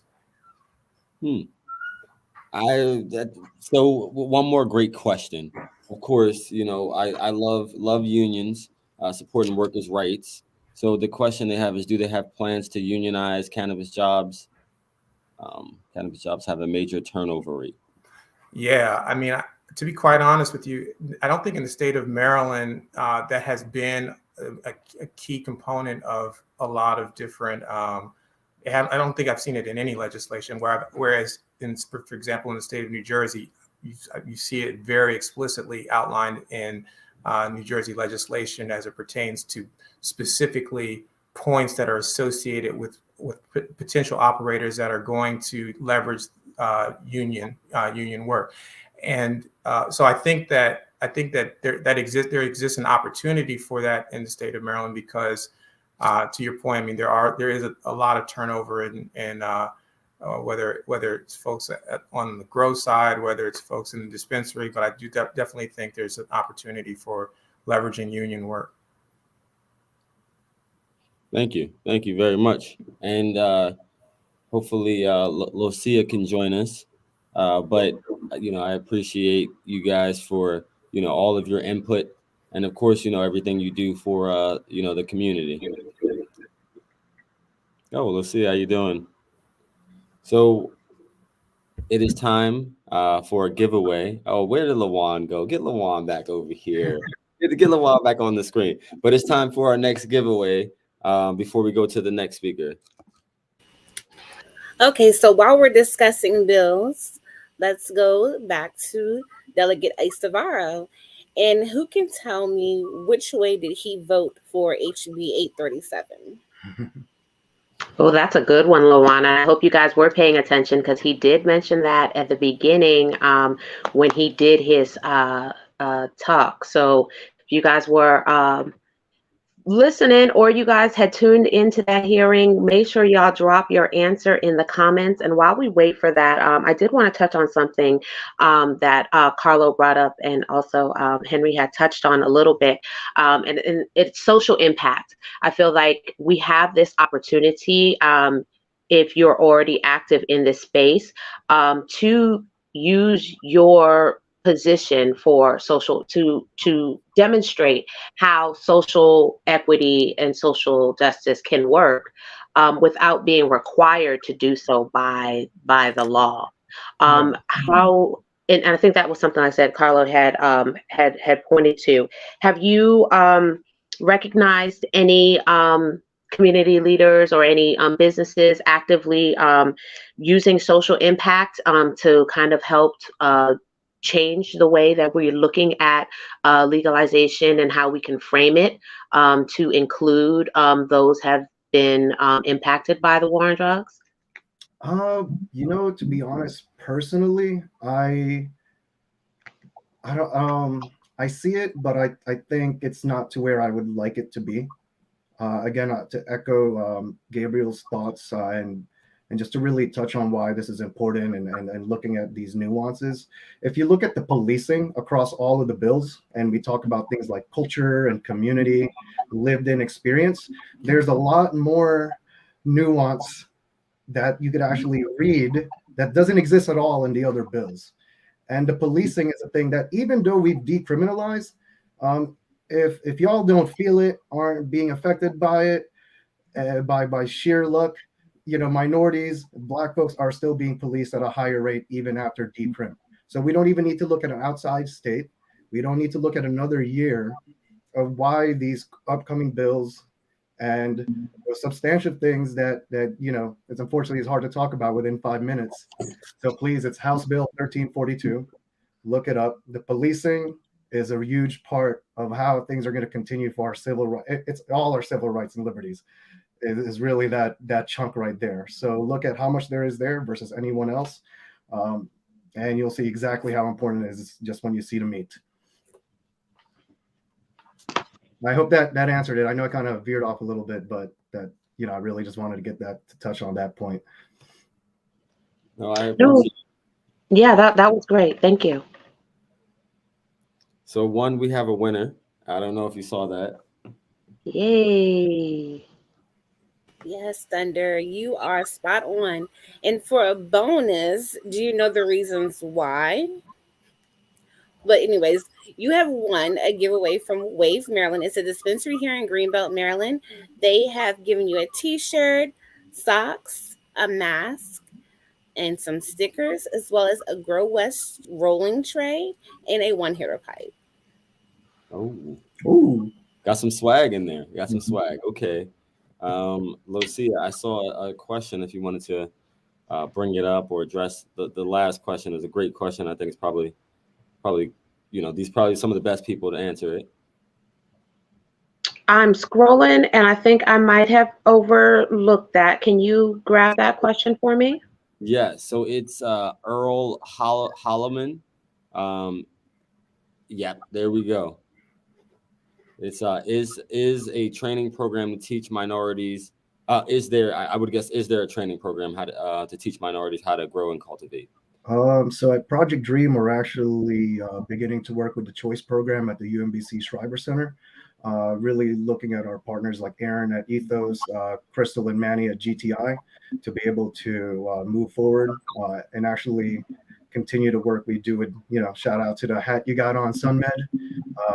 They work with us on getting this education thing going, and we'll be working with them on more 101, 201, 301 type tours and deep dives as well. So basically, our goal will be to bring in minorities to educate them through the Cleveland School of Cannabis, through direct experience, all through these partners. But that's one thing we're doing. I'm hoping that some of these things in the bill later goes on to better programs, supporting higher ed. That's something we're really advocating for too. So advocating for higher ed would be another dope thing for everyone to push for, is to get that stigma off, get these in education.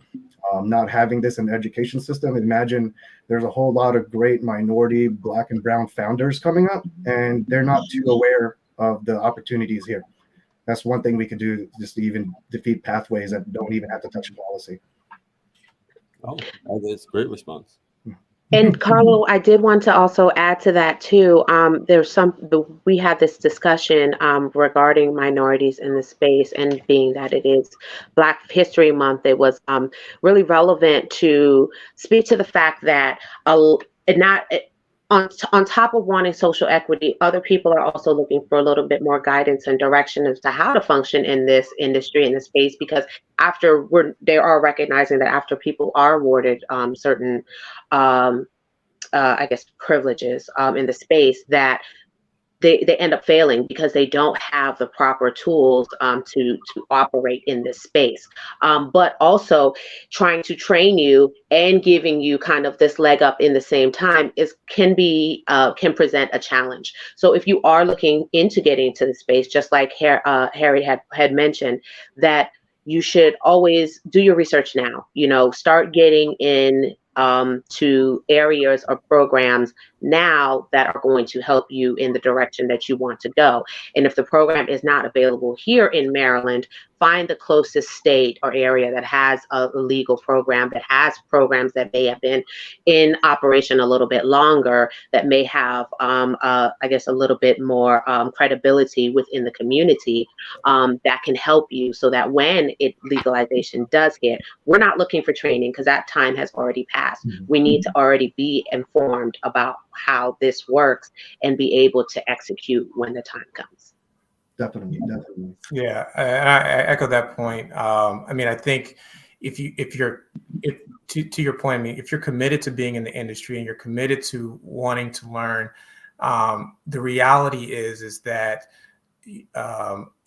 if your state hasn't reached a recreational space, or if your state hasn't reached a critical mass where there's a ton of opportunities, you may have to go someplace where those opportunities exist, even if for just a short time, so that you have built up the requisite skill sets, or you've built up the knowledge base. There are nonprofit organizations like TPAD that Jackie Cohen Roth started, that help to create pathways for students who want to be a part of training programs. Martin, I see you smiling, and I'm trying hard not to smile. You're doing good. You're doing good. But yeah, and then and even more to that point, right? Like work that we are in the process of looking at doing, because obviously your business initiatives start first, and then once you've gotten your business initiatives underway, then you can create a pathway to help other individuals get that leg up. And so that's something that we're actively working on right now, is how to create opportunities for internships specific to allow individuals who can want to learn and want to understand more of the space to be able to come in and have an opportunity to do that. And of course, Arrington, I appreciate you. And I wasn't laughing at you. I was laughing because I did a time check and I'm like, oh man, I'm over. Oh. I'm over. But I always appreciate your insight. And thank you for joining us, Arrington and Carlo, Project Dream, and Prime Extracts. Of course, next year, hopefully, this conversation is we did it. That's what we want this conversation to be. We did it. Exactly. Yes. Awesome. Well, thank you guys. All right, peace, Arrington. We got to connect. Yeah, for sure, Carlo. All right, peace, everybody. Thank you. Appreciate it. So we have next guest coming up. Roz, she is joining us. I believe she's probably in Florida right now. Yes, hey, she is a trailblazer in the industry. And wait, let me show them the shirt real right the hoodie. Oh wait, there we go, right there. So yeah. I will wear any free swag given, right? Yes. This was sent to me by Roz. She of course does many things in cannabis. Minorities for medical cannabis or medical marijuana is how I found out about her. But then, started checking out her YouTube and, all the advocacy work she does. You can see her in magazines and, she is a trailblazer. So thank you for joining us. No, thank you for having me, Martin. I'm Councilman Mitchell. So happy to connect with you and be on this evening with everybody in Maryland. And God bless everybody.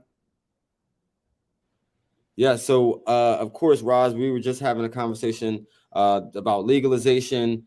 And the thought is tell us a little bit about the organization and tell us a little bit about, of course, the brand and what you do and how important Absolutely. It is, for Black and brown people to be included, as this legal market opens up, because, we have medical, and as a state, we made a lot of mistakes. We made a lot of mistakes in which we're still trying to repair with the medical market.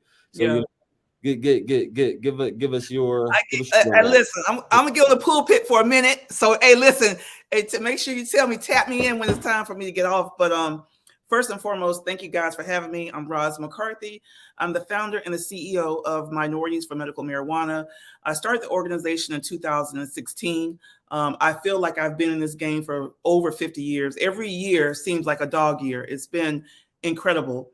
The organization is a 501c3 nonprofit, and I started it because I had my own personal story. My story was my son has sickle cell anemia, and I lost my mom to breast cancer when she was in her early 50s. And seeing her suffer and seeing the quality of life, and knowing back then in 2005 when she passed away that cannabis was not an option for her to help her have a better quality of life. And I live in Florida, and Florida is the most jankiest state you want to see when it comes to the haves and the have-nots. It's really crazy. And for me, squaring the fact that you're going to legalize, however, the communities that were most disproportionately impacted didn't have representation, didn't have someone speaking up for them, just made me kind of jump in from an advocacy standpoint, because I didn't know anything about business. I didn't know anything about what I wanted to do. I didn't know about growing. I didn't know about processing. I didn't know about being a dispensary owner. I was someone that had a background in corporate healthcare and business development, had spent time in consulting nonprofits, but I knew that I had like this fire in my belly to go and figure it out and to create an umbrella, create something that communities of color can trust for information, for resources, And now we have 27 chapters of M4MM. Hope Wiseman of Marion, Maine serves as our state director for Maryland. We have 3 international chapters and 2 HBCU chapters of the organization. I have spent some time in Maryland. We've done 2 expungement clinics. We did one in 2019, skipped 2020, and we did one in 2021. I was totally disappointed when the state of Maryland, when your medical program came online, and the audacity of the response to not seeing more Black people have a license and be an operator in the state was based upon the fact that, well, we don't know if there is any type of discrimination. We got to do a study. We got to make sure, we got to figure out if there's an issue with how the points were allotted. We got to figure out why there's a disparity. And for me, your state is wonderful. You have so many people from a social equity background, and we have to define what social equity is, but you guys have growth, you have wealth, you have revenue, you have people of color who can go in, they're thinkers, they're smart, they have access to funding, they have information, and they can go in and be able to be a part of this big old ecosystem. So what I try to tell people is bake a cake. And my cannabis cake is this. If you're starting out in this industry, you got to have a why. If you don't have a why, you must have a why. My why is my son and my mom. This industry is the most complex, compliance-driven industry that you will see in your lifetime. You can't go in saying, oh, I just want to be in cannabis. You have to have a why. Why are you doing this? Why is this important? Why now? What are you hoping to gain from it? What do you want to see for yourself, for your family? You know, you have to have a why. And that's the foundation of your cake. The second part of your cake is you got to decide if you're going to get into this industry, are you getting in do you have a hobby or do you have a business? Because let me tell you guys something, there's going to be more people who want a license to be an operator than there are going to be licenses to go around, especially for people coming from communities of color. So you have to decide, if I don't become an operator, if I don't get that cultivation license, if I don't get that delivery license, what is it do I want to do outside of that? How can I pivot? Am I pivoting to is it a hobby I'm pivoting to, or is it a business? If you're having a business, you got to have your stuff, you got to come correct. So the things they're going to be looking for, they're going to be wanting to know that you have someone that has that knows your financials, that you have someone that's a great operations person, that you have a great marketing person. Remember, this plant is medicine. Even though we're going into an adult use market, it would behoove you to always have someone clinical a part of your team. So if you have someone that's a physician, if you have someone that's a nurse practitioner, it could be someone that's just a community nurse educator, someone who can also be able to address the fact that this plant, cannabis, is medicine, and there's different type of options and different type of delivery systems that are available for people. Adult use doesn't mean that we just want to go get high and just party. Adult use means that if I'm not in the medical market, I have the option as an adult to look at this plant and be able to see what type of products are available that I want to consume. I ended up last summer, I went through, I was in a car collision and suffered a traumatic brain injury. And so from that, I created a brand called Black Buddha Cannabis. And Black Buddha Cannabis is all about how to feel better, how to, getting well, being enlightened and not getting high. And so this is something that resonates with me. This is something that's important to me, that we have to understand this plant can make us feel better. If it were not for this plant, like literally, I wouldn't be here. I mean, and I lied to you not. My TBI was so bad. I was confused. I was lethargic. My head was spinning. I was nauseated. I was disoriented. And this wasn't for a day. This was for 4 weeks at a time. And this plant saved my life. And so for me, when I created Black Buddha Cannabis, it was very specific. It was very tangible. So you have to do this with your business. Do not do a hobby. A hobby is you're not trying to make money.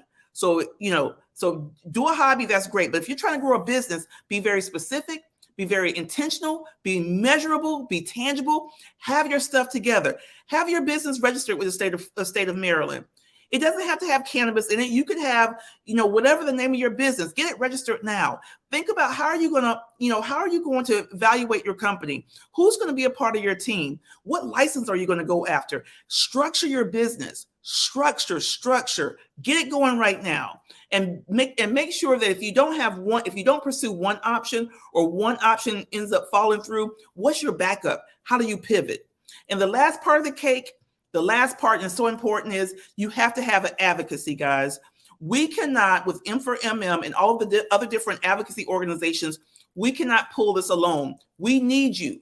We need you to be at those local meetings, your local city council meeting, your local meetings that are going to address about cannabis in the community. You need to be there. You need to be that face to say, listen, don't demonize it. Don't make it something that it's not. Don't put all this negative stigma around it. Let's talk apples and apples. Let's talk, how do we create opportunity? How do we make this medicine available? And how do we do it in a really responsible way? So the advocacy part is so key, is so important to what you're going to do. And make sure that as you are growing and as you're building, that you make sure that you pay it forward. The one thing that I've seen in regards to my growth and maturation has been because paying it forward.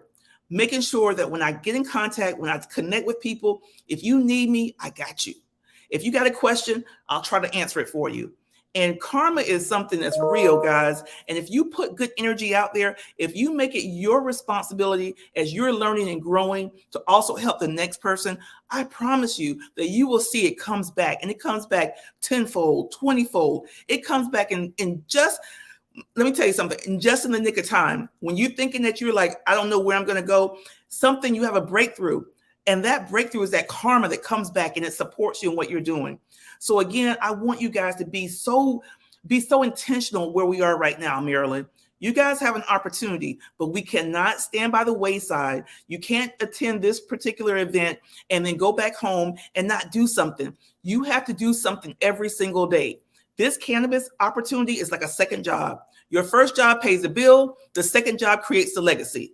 The first job pays the bill. The second job, cannabis, and what you're building right now, it creates the legacy, the generational wealth that you want to have for your family. And it is not for the weak at heart. It's not easy. It's hard. It's stressful. You're going to cry. You're going to pull your hair out. But when you feel it and you're passionate about it and you see yourself and you can imagine the opportunity that's presented to you and you know you're going to go after it, there's no better feeling in the world when you see the manifestation of your thoughts, your dreams, the things that you want to pursue, when you see those things open up.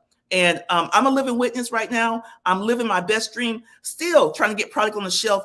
But I see the vision. I see my product on the shelf. I see this being the #1 wellness and cannabis brand in the country, not the Black-owned brand. That's fine. I'm a Black-owned woman. I mean, this is a Black woman-owned business, but the #1 wellness brand in this whole entire country, globally. I see me in Thailand. I see me in Canada. I'm making building relationships right now. And I encourage you guys to build relationships, to stay the course, be strong, and trust me. It's a process to progress, but it will come to fruition. Thank you guys so much.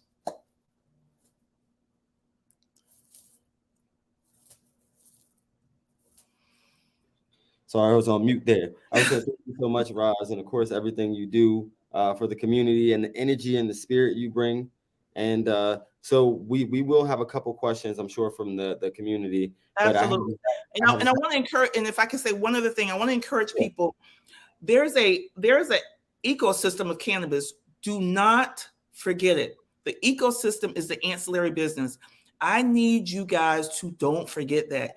There's people right now that are listening. You do something so special that doesn't touch the plant, that the ecosystem of Maryland's cannabis community, the business, economics, the whole entire circle of this industry for Maryland, we need you. So what I need you guys to think about is the fact that you got to figure that out. And if you have something to offer, if it's packaging, if it's construction, if it's janitorial, you can create generational wealth just in that lane. It doesn't have to be touching the plant. I want to encourage people, if you are a contractor out there and you want to look for contracts in cannabis, not only in Maryland, but all throughout this country, go to www.m as in Mary, P as in Paul, ROCURE.org. And that's our supplier diversity microsite. Register your business there, please. We are looking to push out and get people connected and get you guys contracts. Yeah, okay, yeah. I was taking notes on that one for sure. I was taking notes. So I have Zach Kovacs joining us from Progressive Maryland Drug Policy Program. And yes, he has some special guests with him today. Oh, absolutely. I couldn't do this myself, so I needed my partners here for sport. Well, I appreciate you for joining us, and of course the kids for letting us borrow you for a little bit. Of course. They're happy to loan me out. Yes. So of course, you are one of the drug policy experts. As we talk about what the future of Maryland looks like, I thought a good place to segue to was, like the history and the history of the war on drugs, and how we got to where we are today, really. Yeah, absolutely. And thank you so much, Martin. I really appreciate the opportunity to be here and to chat and to go over the history of the war on drugs. So how the war on drugs still affects us and why it needs to end. So over the past 40 years, federal and state governments have poured over $1 trillion into the drug war and relied on taxpayers to foot the bill. Unfortunately, these tax dollars haven't solved the problems they are intended to, all while creating a whole new set of problems. The fiscal costs of the war on drugs are insane. In 1980, the United States had 50,000 people behind bars for drug law violations. Now, we have 500,000. More than 1 million people are arrested simply for drug possession in the U.S. every year, and that's more than one arrest every 25 seconds. Money funneled into drug enforcement has meant less funding to improve public safety and has left essential education, health, social service, and public safety programs struggling to operate on meager funding. Drug war advocates continue to demand more money for the same failed policies, despite the fact that highly funded law enforcement interdiction strategies have failed to reduce drug use and drug availability. They want to keep wasting your tax dollars and destroying countless lives on a losing battle.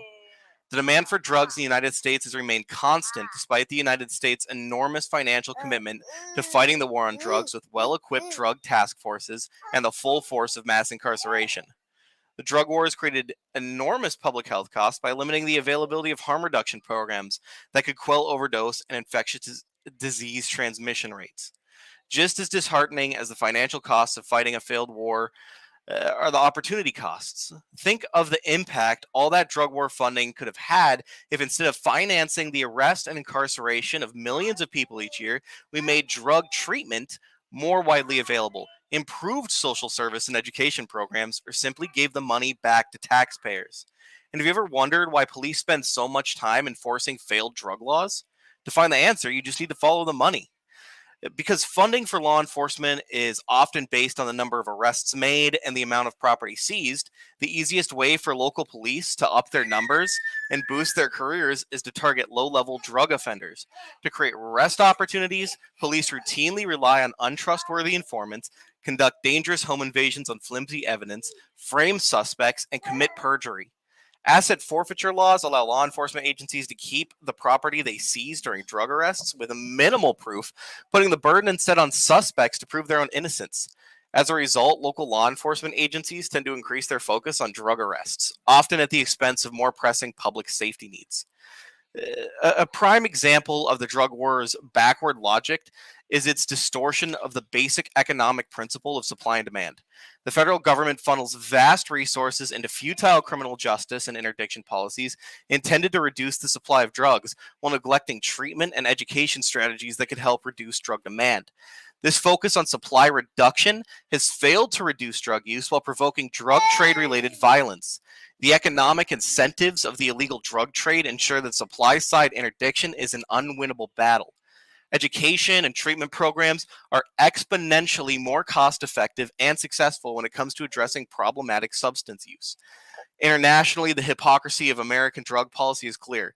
Despite being the largest consumer of drugs in the world, the U.S. focuses on violent supply reduction strategies in other countries while investing little in demand reduction strategies domestically.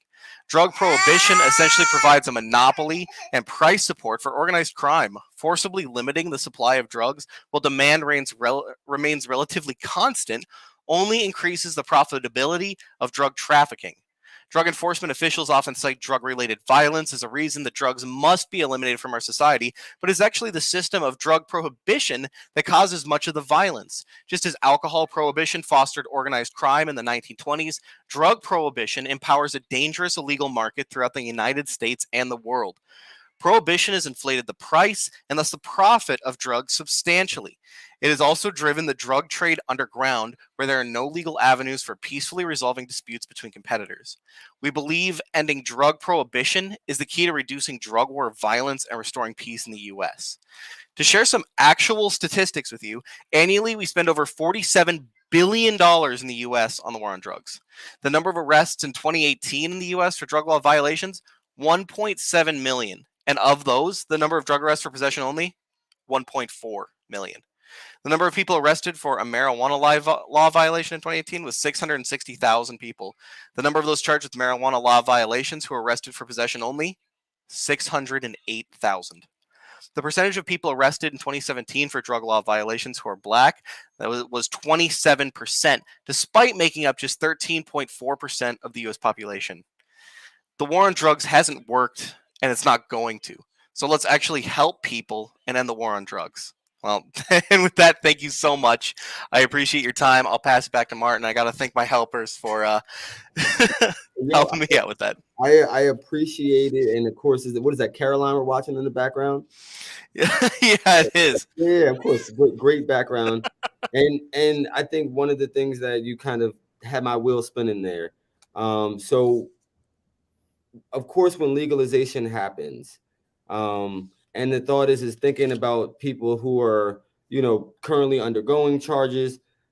Has there been conversation around, like, I guess, eliminating what is it called? Like parole and probation, as far as like how marijuana usage could be like a violation? Is there conversation about that being, because I haven't heard much about that one, but I just kind of thought about that one. Oh, are you? Oh, sorry, Roz. Yeah, I'll tell you. Zach, I was asking Zach as far as the Maryland. Okay, cool. Because I know you're usually like the head of the Maryland Cannabis Coalition, so I wanted to know, was there any conversation around that? Yeah, absolutely, and a lot of the conversation with some of the legislation is regarding that expungement. And does that answer your question? Like, well, I mean, sort of. The expungement part I understand, but like, let's just say like after it becomes like legalized, people who are like people who are still undergoing parole and probation, would marijuana usage still be like could that possibly send them back, or things of that nature? And it shouldn't. So that type of release goes hand in hand with the expungement, making sure that and parole and probation applies to that. Whereas people that are incarcerated, people on parole probation should not continue that after it's legalized. That would make no sense that something's legal and then people are still punished for the same crime. But you do, but Martin, you do have to write that in the law. One thing about legalization, what it does, it gives us an opportunity from a social justice perspective to really have a conversation about decriminalization, and also people that have been that are still incarcerated, or the expungement is really of clearing the records. But you're talking about the people that are either still incarcerated or people that end up getting, we saw an incline in Colorado after adult use that people were still getting arrested for the use of cannabis. Most of those arrests were coming from consumption, from either consuming where they're not supposed to, in their cars, in a public space, or what have you. So we still got people going to jail for it. And so you want to put decriminalization laws into place. And that's the advocacy part that I talked about, that it's just not legalizing, but also the criminality of cannabis needs to be addressed as well. And that's where you work with your lawmakers to make that happen. Exactly. If you look at the prison population, Maryland, it's 80% Black? That's because of the war on drugs. There's obviously been a disparity in what communities have been targeted and for what crimes. We can count on Zach for the facts. So if Lucia, she's available, please join us, Lucia, because I know there were some great questions for our two panelists. Hey. Yes. Thank you very much, Zach and Roz, for joining us. We did have a question. It looked like it was regarding cottage style growing, and for Maryland in particular. But I did want to pose this question to you, Roz, because you are a major advocate for the medical side of the industry, and making sure that we are prioritizing the patients. With Maryland proposing not necessarily a cottage style, but we are doing they are suggesting a tier 1 license, which would be more for craft cultivations, 5,000 square feet space or smaller. And I believe that would be a really good opportunity for the medical products to be produced in that space. And they're also looking at including the social equity in that, in allowing for minorities to have access to that license, have priority access to those licensing. How do you feel that we kind of should approach that? Have you seen that approach in other states, and what do you think Maryland should consider when looking at either cottage grows or small scale grows for medical? I love, well, you know what? You could do a small grow for medical. You could have an emphasis and a focus on medical patients. Because think about this, if legalization happens in the next 3 to 5 years, and that ends up opening up the door for insurance payers to pay for people's cannabis because it is medicine, how wonderful would it be if you were a craft grower that supports medical patients? Therefore, you already have your payer source. So one of the biggest issues with people being able to maybe have their cannabis that's coming from the legalized market is the cost. So you guys got to stop thinking about what's happening right now. Think about 3 years from now, think about 5 years from now, think about 10 years from now, what type of industry we're going to see and what we're going to be in. Michigan is a state that had a micro license, which included craft growing up to like 2,000 square feet. It was a processing license and a dispensary license. One thing you don't want to do, and the issue with Michigan in that micro license, was the fact that you had to have all of those different businesses in one building. That's ridiculous. So who writes the laws, that's the first part of being able to look at having an equitable industry, the rules and regulations, and making sure those rules that come out make sense, because 9 times out of 10, you're not going to be able to find real estate that's going to allow you to do everything all in one building. And the other thing about that particular micro license was you couldn't go and have another, maybe like you couldn't add more grow under that license. It basically stopped you from growing, building capacity. So what you want to do is, if you do have a micro business license with like, maybe let's say it's 5,000 square feet, you want to make sure there's an opportunity that if you outgrow that you still have an opportunity to expand out your license and to get more canopy space for your cultivation. So there's things like, these are things you have to think about, because we get so excited about getting in there, and then you grow your business and you're like, okay, I'm ready to expand. But if you cut your nose off to spite your face, you have no opportunity to expand. Yes. Thank you. I appreciate it. So, of course, were there any other questions? Let me make sure there were no other questions for this group. Yeah, I don't see any other questions in there, but we really appreciate you all taking your time out to share with us this wonderful information. You guys, make sure that you are following Roz. Make sure that you guys are being active with Zach and the work that is happening right now during the current General Assembly here in Maryland. It is a very crucial time for you guys to be tapped in, to be involved, and focus now, guys, like Roz was talking about, on having that social impact. Each one teach one. Let's spread the message. Let's encourage everybody to stand up and speak out for what we need in our legislation today. Thank you for having me. Absolutely. Thank you so much. I appreciate you. Thank you for joining us, guys. And so the next person we have, of course, Lawan, if you could join me. I think Terrell is there as well. If you could pull Terrell on screen really quickly. Terrell, if nobody knows Terrell, this is the man. He's done a lot in the industry, held a lot of different hats, and of course he's going to help us with the giveaway. So Terrell, give us your 15, 20 seconds. Tell people who you are, and then you could get into a giveaway. Hello, everybody. It's a pleasure to be on the show with all these great minds tonight, getting a lot of detailed information that hoping helps everybody grow in their individual ways, and we can all put this information together to make everything better for all of us. But for those who don't know me, my name is Terrell Taylor, manager at MedLeaf Dispensary. I'm also the creator of the MJ Connect application and website, where we show different dispensary daily deals, certifying doctors, and retail smoke accessory shops, and anything that's Maryland cannabis centered as a business. We're trying to promote those businesses out to get further reach where it might be a smaller budget they may have to compete with other companies, but having a platform where everybody can shine and be heard and seen, just bringing everybody together.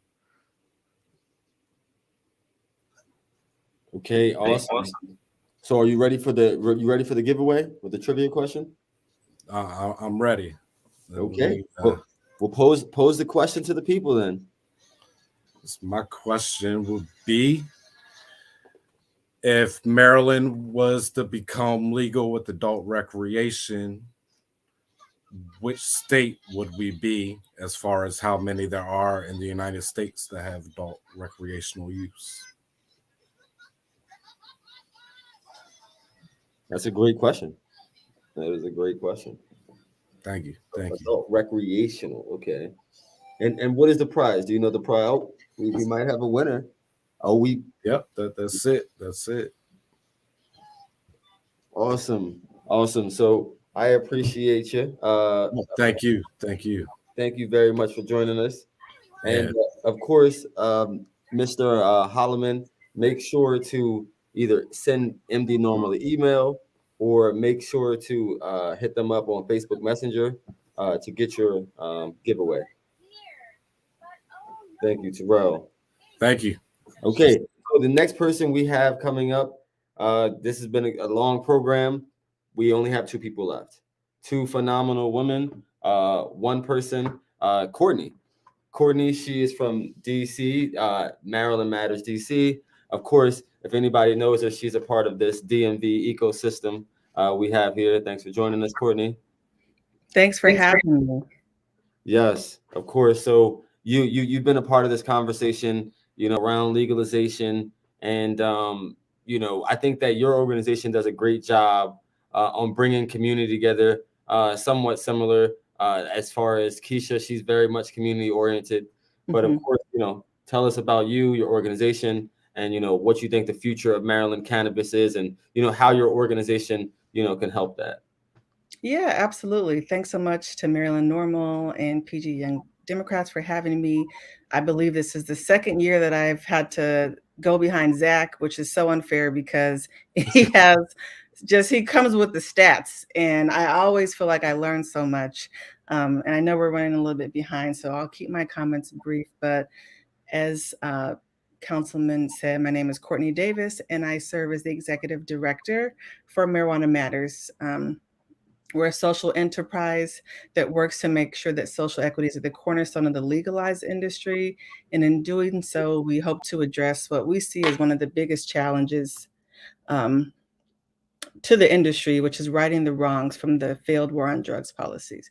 Our approach consists of 3 pillars: education, advocacy, and entrepreneurship.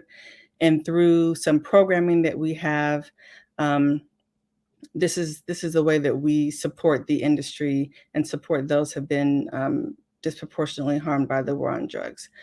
I want to give some brief remarks about what's at stake for Maryland, and specifically those communities that must be at the center of these conversations about legalization and adult sales. Our organization, like I mentioned, is based in DC, and we've had the opportunity to participate in some of the policymaking process around adult sales. And even though DC doesn't have plenary authority over its ability to govern, it's never too early to have these conversations. And as Martin mentioned earlier, Maryland, DC, and Virginia are all within this same area. And so it's really important to make sure that we can have some sort of synergy among the policies and just make sure that we're all helping each other to create a just industry. And despite all of the media and cultural focus on cannabis as an adult drug, we believe that consumer drivers are still very much wellness and medical focused. And so consumers are still looking for a basic cannabis education. I think one of the ways to support entrepreneurship is through consumer education. That looks different for a number of different stakeholders. We've talked a lot tonight about the ecosystem. And so activating partners like Black churches and faith leaders who we believe should be hosting expungement clinics and health clinics, activating higher education public institutions, especially our HBCUs in Maryland. They should be embracing the industry and helping to create the pipeline for cannabis careers, plant touching and ancillary. And so this is some of the work that our organization does across the country. And we've also heard from a lot of groups this evening that are doing similar work. These organizations exist. We need support from individuals like yourself that have been on a Zoom call for 2 hours to learn more about how you can support the industry. And we also think that as states are looking to create their legalization and adult sales laws, that they should include funding for organizations like ours that are ready to meet folks where they are. We're grounded in the community and are looking to create true opportunities and reparations for these communities. This also means supporting individuals in the legacy market and making sure that they have access to participate in this industry. I know we talk a lot about ancillary opportunities and reparations, but I do think that having these individuals that have supported the industry for decades be able to participate is important. And so I think that we look at what New York is doing by creating a $200 million fund using public-private partnership funds to support these future entrepreneurs. We support and think that's a great place to start. We can look to other states and see what has been done, but we want to make sure that we are providing funding and technical assistance, which includes more than just basic business support and training, and not loans. And so we see some folks in California and other places that have entered into these type of loan agreements and now may not even have a license, but may not actually have an actual dispensary or grow play facility and are now being forced to try and pay back these funds. And so we think that having grants and low interest loans are more of a way to go. And my last point will be about implementation and how we must make sure that it's focused on outcomes. We talk a lot about data leveraging and qualitative data, which we believe is absolutely necessary in ensuring equity outcomes are met. And this is something that is Policy 101, which we think that states should be including in their legalization and adult sales bills. There's no way to determine success of social equity programs and success of outcomes if it's not defined and measured.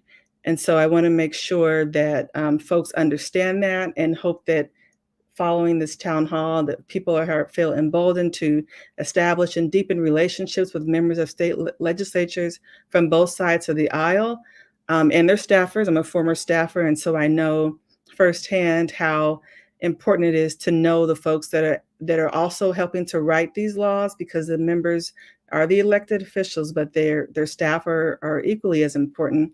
And so I just wanted to make those couple of comments tonight. Thanks again for having me, and happy to answer any questions that folks may have.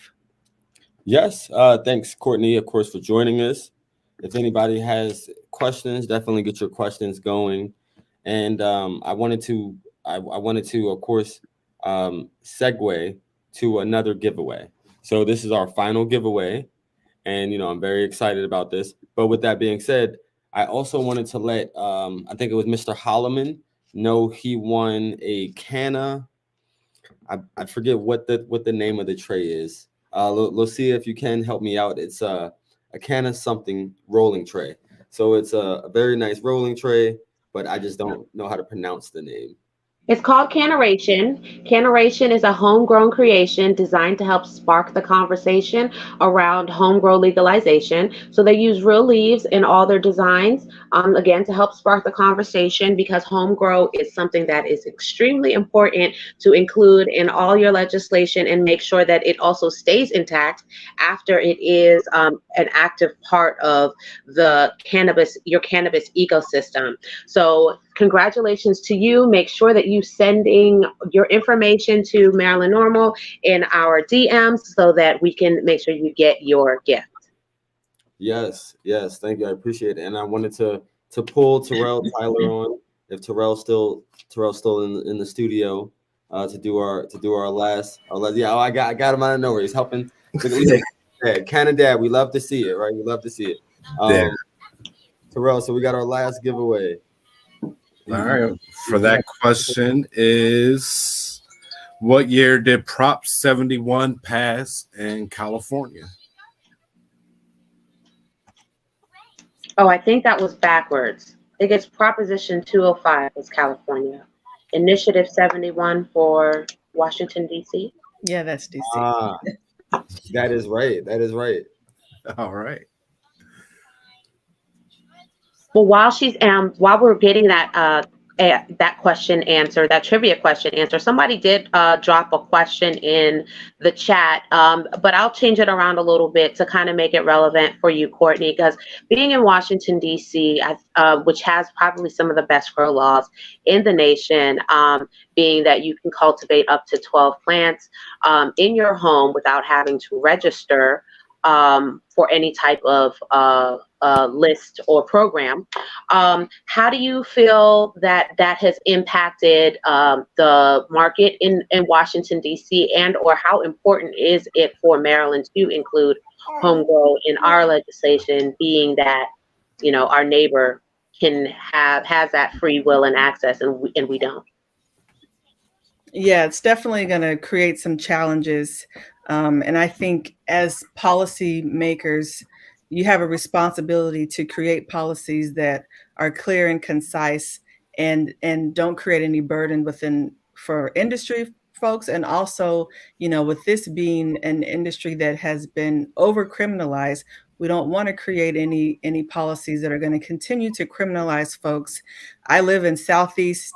I'm literally on the border of Southern Avenue with Oxon Hill. So I don't, you know, I see it's just too easy for folks to cross over and have access to those things. And so I think it's really important that Maryland is able to match that. I mean, I think we've talked a lot about how 2 plants just really aren't enough. And DC has its challenges with not being a state, but they did at least get that right during Initiative 71.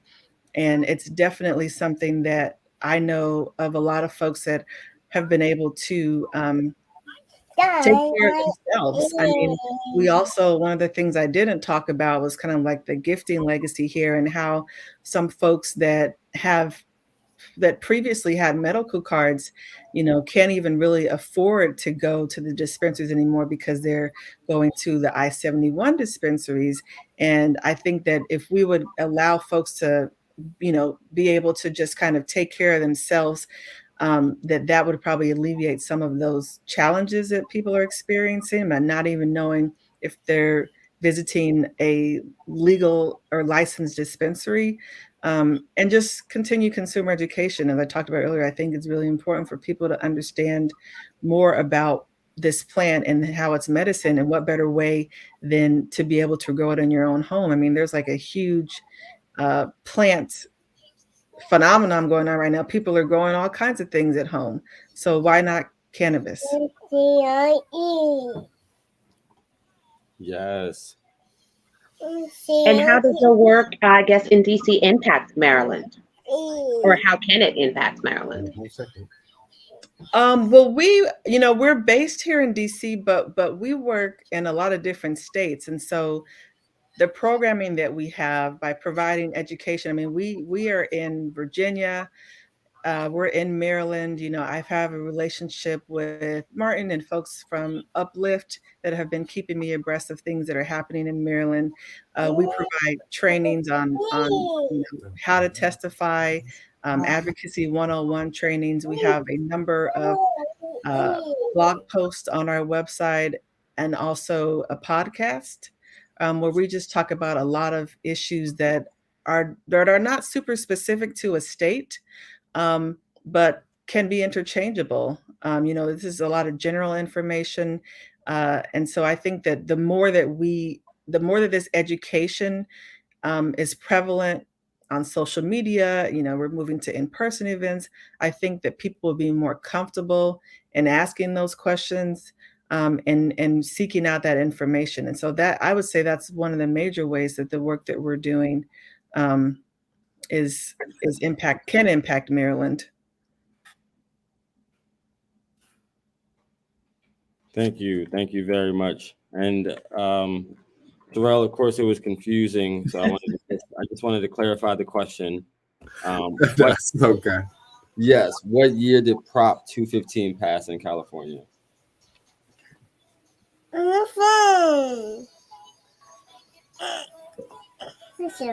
Okay, and of course, while we wait for that answer, I just wanted to thank you guys for joining us. Oh, thank you. Yes, yeah, absolutely. So the thought is we could probably segue to our next start to get our next person on the screen, and this is our keynote speaker, and I'm very excited to hear from her. Um, the thought is I hope you guys are right. You spent all this time to hear what's happening all around the U.S. and especially at the federal level. And okay, so we're still waiting on somebody to answer that question. I know somebody's gonna answer that question, but we'll probably come back to them. Okay, so with that being said, thank you for joining us, guys. Let's go to the next speaker, the next and the final speaker. And so Miss Toy Hutchinson from the Marijuana Policy Project. She is a former legislator. Oh man, I guess she had fallen off. Her feet off the camera. She had fallen off the screen. Okay. We actually have a winner though for that question, Martin. Oh, okay. Go for it. Okay, so Thunder Rebel answered 1996 for the Prop 215 question, and you are right. So you will be able to receive herbal tea supply from Canna Woman Hills brand, hand sanitizer, and a mug. You can leave your information with Norml Maryland so that we can get your prizes to you. If I recall, Thunder won twice too. So that's the second giveaway. Okay. Well, I was just alerted that Toy dropped off. So for whatever reason, Toy won't be joining us. But of course, definitely, as many of you have heard, stay tuned for Marijuana Policy Project.